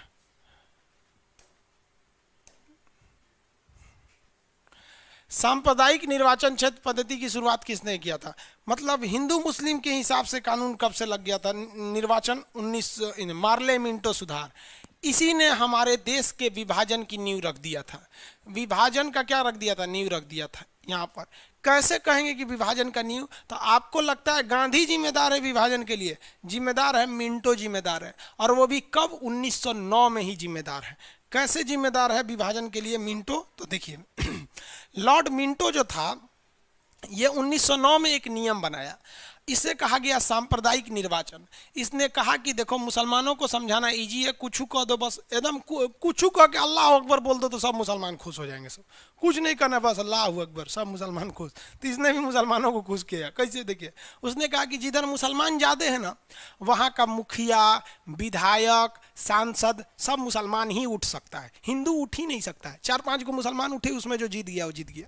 तो उसी समय से इधर के एरिया में केवल कौन उठते थे, सब मुसलमान, और इस एरिया में कौन उठते थे, सब मुसलमान। तो इसने तो 1909 में ही स्टार्ट कर दिया था सांप्रदायिक निर्वाचन, कम्युनल अवार्ड। समझ आ गया कि नहीं आ गया, जो आगे जाके क्या हो गया, आगे जाके क्या बन गया, एक पाकिस्तान बन गया। अंग्रेजों ने देखा कि ये सफल हो जाएगा और इसको देखा 1909 में ये बीज बोया था और अंग्रेजों को ये लग गया था 1930 तक कि ये सफल हो जाएगा, इसलिए अंग्रेजों ने 1932 में यही नियम लगा दिया दलितों के लिए। उन्होंने कहा कि देखो जिस जिस एरिया में, जैसे झारखंड हो गया, छत्तीसगढ़ हो गया, उड़ीसा हो गया, जहाँ जहाँ दलित की संख्या ज़्यादा है हम उस एरिया में केवल दलित को उठाएंगे। तो देखिए 1909 में महात्मा गांधी भारत में नहीं थे, जबकि 1932 में महात्मा गांधी थे। महात्मा गांधी ने कहा देख अंग्रेज, तुमने ये मुसलमानों को दे दिया तो हम नहीं थे तो दे दिया। हम जानते हैं कि एक ना एक दिन ये अलग देश ले लेंगे, ये एक ना एक दिन अलग देश ले लेंगे। तुम अगर दलितों को देते हो तो एक ना एक दिन ये भी एक अलग देश की मांग करने लगेंगे, हम इसको नहीं मानते हैं। तो महात्मा गांधी अम्बेडकर से लड़ गए थे। तो अंग्रेजों ने तो फुल टू दे दिया था, बाद में महात्मा गांधी ने कैंसिल कराया था। तो जो जाति के हिसाब से निर्वाचन था वो 1909 में ही स्टार्ट कर दिया था लॉर्ड मिंटो ने। इसीलिए सांप्रदायिकता यानी मारपीट, हिंदू मुस्लिम दंगा फसाद का बाप किसे कहा जाता है, लॉर्ड मिंटो को कहा जाता है। समझ में आ गया? 64 हो गया, कहाँ गया जी इसके बाद?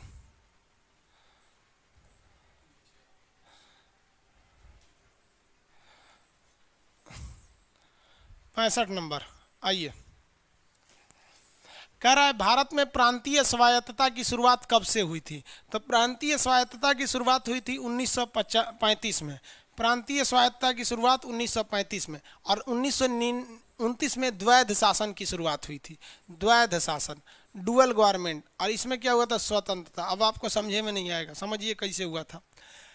1919 में जब जलियांवाला बाग हत्याकांड हुआ था ना, तो भारत को एक बार फिर से याद आई कि हमको फिर से एक विद्रोह करना पड़ेगा 1857 की क्रांति के तहत।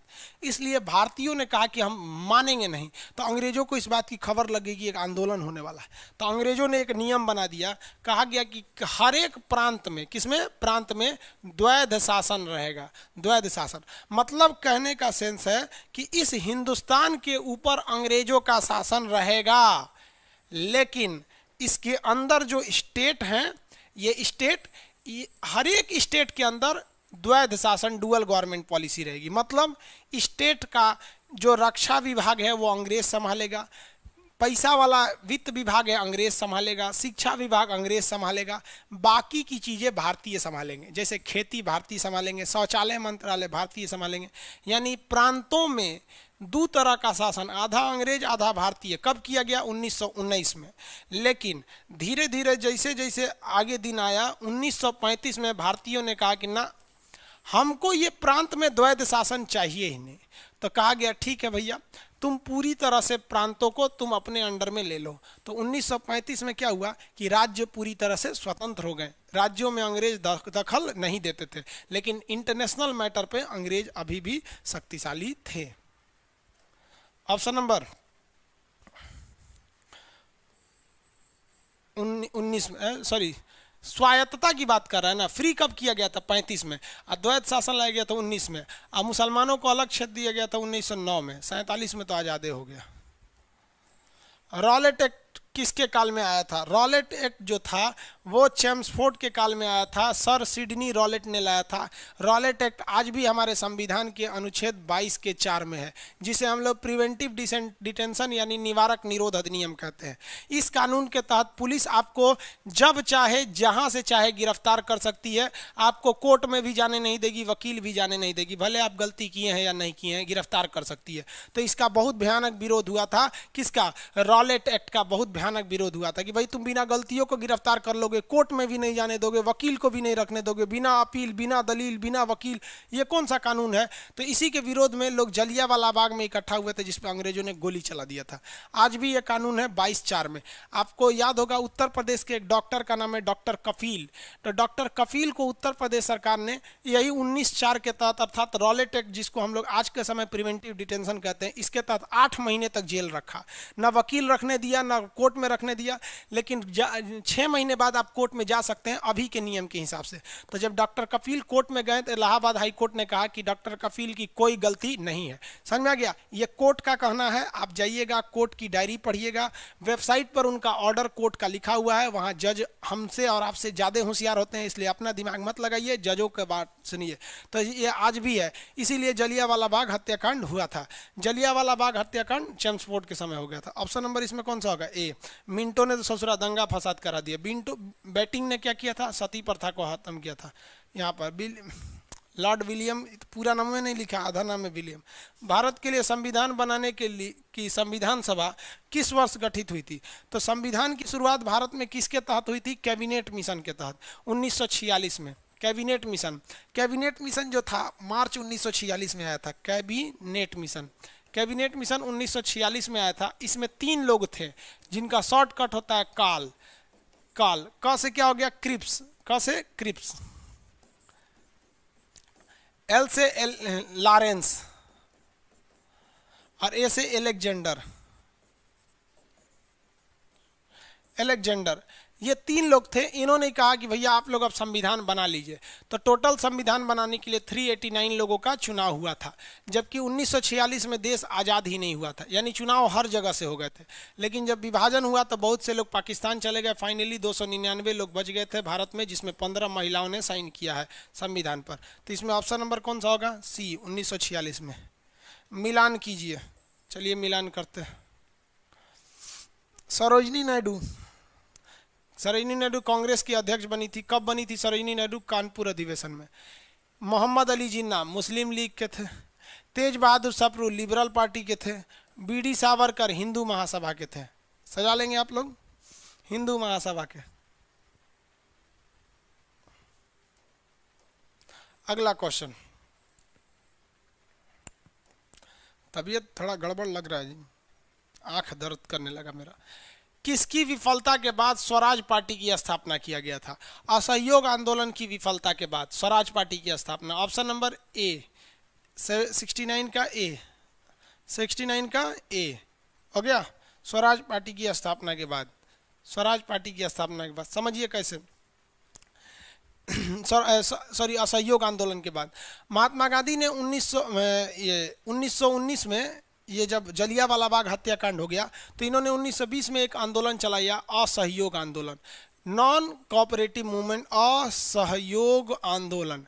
इसमें महात्मा गांधी ने कहा कि आप अंग्रेजों के कोई सामान को मत खरीदिए, आप अंग्रेजों की स्कूल में मत जाइए, आप अंग्रेजों से कुछ भी मत कीजिए, अंग्रेजों का सहयोग मत कीजिए। अंग्रेज कहें सब की नील बो तो मत बो, अंग्रेज कहें सब चाय बो तो मत बो, अपने हिसाब से करिए। अंग्रेज खुदे तंग आके चला जाएगा और 1 साल में आज़ादी मिल जाएगी।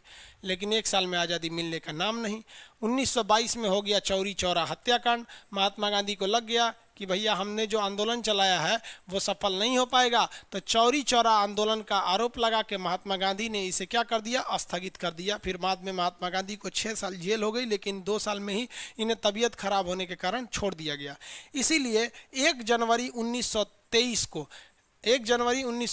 को मोतीलाल नेहरू तथा C.R. दास, सुभाष चंद्र बोस के गुरुजी थे C.R. दास, और कौन थे? मोतीलाल कौन थे? नेहरू जी, जो जवाहरलाल नेहरू के बाबूजी। ये दोनों ने मिलकर स्वराज पार्टी की स्थापना कर दिया। स्वराज पार्टी की स्थापना 1923 में किया गया था। स्वराज पार्टी की स्थापना तो किसकी असफलता के बाद? असहयोग आंदोलन की असफलता के बाद इसकी स्थापना किया गया था। वही पूछ रहा है कि किसकी विफलता के बाद स्वराज पार्टी की स्थापना की गई थी। तो स्वराज पार्टी की स्थापना जो असहयोग आंदोलन की विफलता के बाद इलाहाबाद में किया गया था। लंदन गोलमेज सम्मेलन जिसकी चर्चा किस लिए होती है बताइए? गोलमेज सम्मेलन में भाग लेने के लिए महात्मा गांधी को क्यों बुलाया गया था? क्योंकि इधर महात्मा गांधी ने सविनय अवज्ञा आंदोलन चला लिया था। सविनय अवज्ञा आंदोलन चला रहे थे महात्मा गांधी, सविनय अवज्ञा वापस लेने के लिए गांधी जी को मनाने के लिए, क्योंकि महात्मा गांधी आंदोलन चला रहे थे। तो महात्मा गांधी इस आंदोलन को रोककर जब लंदन मिलने गए तो विंस्टन चर्चिल ने इन्हें क्या कहा था? अर्धनग्न फकीर।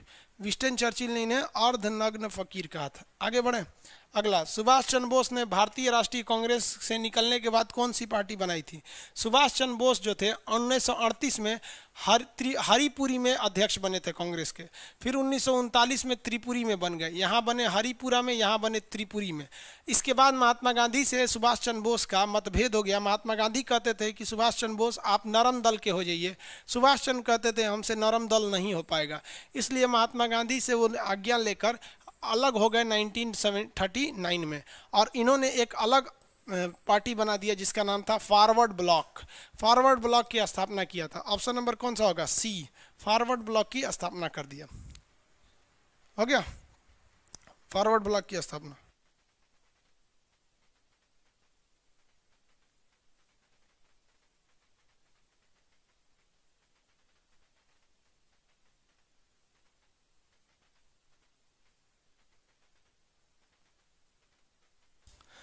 अगला क्वेश्चन देखिए, राष्ट्रीय कांग्रेस भारतीय राष्ट्रीय कांग्रेस का पहला महासचिव एलन ऑक्टेवियन ह्यूम, एओ ह्यूम थे, इसके संस्थापक थे, महासचिव पहले। इसके पहले अध्यक्ष थे योमेश चंद्र बनर्जी, 1885 में इसकी स्थापना किया था। कांग्रेस की अगर स्थापना अंग्रेज नहीं किए होते तो ये अंग्रेजों की सबसे बड़ी भूल साबित हुई। अंग्रेजों ने कहा कि कांग्रेस की स्थापना कर देते हैं और कांग्रेस में ऐसा करेंगे कि हम अपने पसंद से लोगों को भरेंगे। तो ये 20 साल तक तो चला, 1885 से लेकर 1905 तक। उसके बाद इसमें जब गरम दल वाले घुसना चालू किए तो यही कांग्रेस जो थी अंग्रेजों के पतन का कारण बन गई, क्योंकि जब देश गुलाम था तो भारतीयों को एक जगह आने के लिए कोई मौका ही नहीं मिलता था, न उस समय मीडिया थी। तो यही एक कांग्रेस था जहां सारे लोगों की मीटिंग होती थी और सब लोग डिसीजन लेते थे। बस यही कांग्रेस जो थी, अंग्रेजों ने इसे क्या कहा, अंग्रेजों ने तो कांग्रेस पे प्रतिबंध लगा दिया था। लॉर्ड कर्जन ने क्या कहा था कि कांग्रेस अपने अंतिम घड़ी को देख रही है, मेरी इच्छा है कि इसके मृत्यु में मैं सहयोग कर सकूं। लेकिन धीरे धीरे यही कांग्रेस थी। याद करिए 1929 इसी कांग्रेस के मंच से क्या किया गया था, पूर्ण स्वराज की मांग की गई थी। और 26 जनवरी आज भी हम लोग क्यों मनाते हैं? क्योंकि उसी दिन हम लोग 1929 में हम लोग मांग किए हुए थे पूर्ण स्वराज के लिए। भारतीय राष्ट्रीय कांग्रेस का पहला महासचिव एओ ह्यूम थे। आगे, जलियांवाला बाग हत्याकांड में ब्रिगेडियर कौन थे? Brigadier general Dyer, brigadier general Dyer. समझ में गया? अब इसमें एक कंफ्यूजन होता है, जनरल आर डायर की जनरल ओ डायर। देखिए, जनरल आर डायर ने गोली चलाया था और गोली चलवाया था जनरल ओ डायर। आर और ओ में जो अंतर है उसको समझिए, जनरल आर डायर और जनरल ओ डायर में। जलियांवाला बाग जब हत्याकांड हो रही थी तो उस समय देखिए ध्यान से, ये पंजाब था उस समय। पंजाब का उस समय गवर्नर था ओ डायर। पंजाब किसके कंट्रोल में था? जनरल ओ डायर के कंट्रोल में। O Dyer, O Dyer. लेकिन जो अमृतसर था, अमृतसर, तो अमृतसर कंट्रोल में था, अमृतसर कंट्रोल में था जनरल आर डायर के, जनरल आर डायर के। अब आप बताइए, जलियांवाला बाग की हत्या क्या पूरे पंजाब में हुई थी या अमृतसर में हुई थी? अमृतसर में। तो वहां गोली कौन चलाया होगा? General R Dyer. लेकिन आदेश कौन दिया होगा? जो पंजाब का मालिक है। जैसे मान लीजिए लखनऊ में गोली चलाना है तो योगी आदित्यनाथ आदेश देंगे तभी ना, क्योंकि यूपी के वही हैं। गोली कौन चलाएगा? जो लखनऊ का एसपी होगा। तो उस समय अमृतसर किसके कंट्रोल में थी? आर डायर के कंट्रोल में थी। आर डायर ने क्या कर दिया था? गोली चलवा दिया था जनरल डायर में। और ओ डायर जो था आदेश दिया था, ओ डायर ने आदेश दिया। ऑप्शन नंबर बोलिए। General Dyer. हो गया? ये वाला पेज यहां तक करा देते हैं, 84 तक। 84 क्वेश्चन आज करा देते हैं, इसके बाद कल कराएंगे।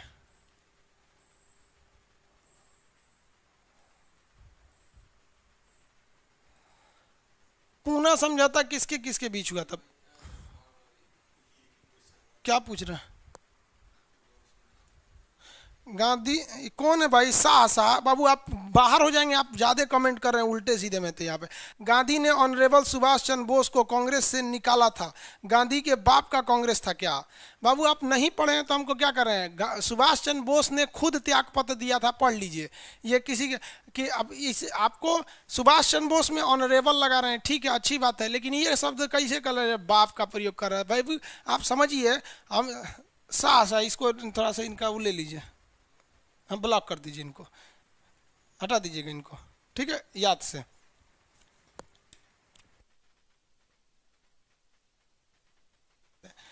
भाई सुभाष चंद्र बोस जो थे वो गरम दल के थे, और कांग्रेस जो थी महात्मा गांधी के प्रभाव में नरम दल के थी। देखिए जवाहरलाल नेहरू से ले लीजिए, सरदार पटेल को ले लीजिए, सब लोग तो नरम दल के थे, सरदार पटेल भी थे ना।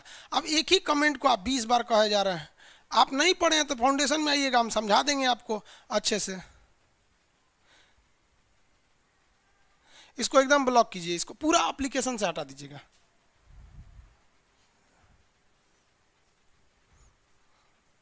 सा है एक तो करके, पाकिस्तान का लग रहा है वो। जानते हो एक कहावत कहा जाता है, अधजल गगरी छलकत जाए। आजकल के जो युवा है ना, इन युवाओं को क्या लगता है कि जो मार काट कर रहा है ना वही देशभक्त है। अब ये इसीलिए हमारे देश में आप देखिएगा कभी भी सेना अध्यक्ष किसी युवा को नहीं बनाया जाता है, राष्ट्रपति किसी युवा को नहीं बनाया जाता है, प्रधानमंत्री जल्दी युवा को नहीं बनाया जाता। अगर बना देंगे तो ऐसे ही हो जाएगा उसकी तरह, अपने को बहुत बड़ा कहू समझ।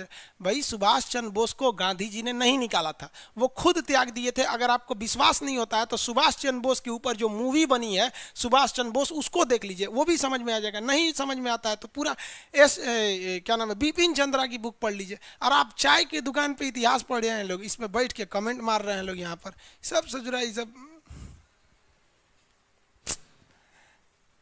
आप लोग जो ऐसे कमेंट डिस्टर्ब किया सब, तो ये सब को छोड़ दिया कीजिए, ये सब इसीलिए बात जानते बाबू।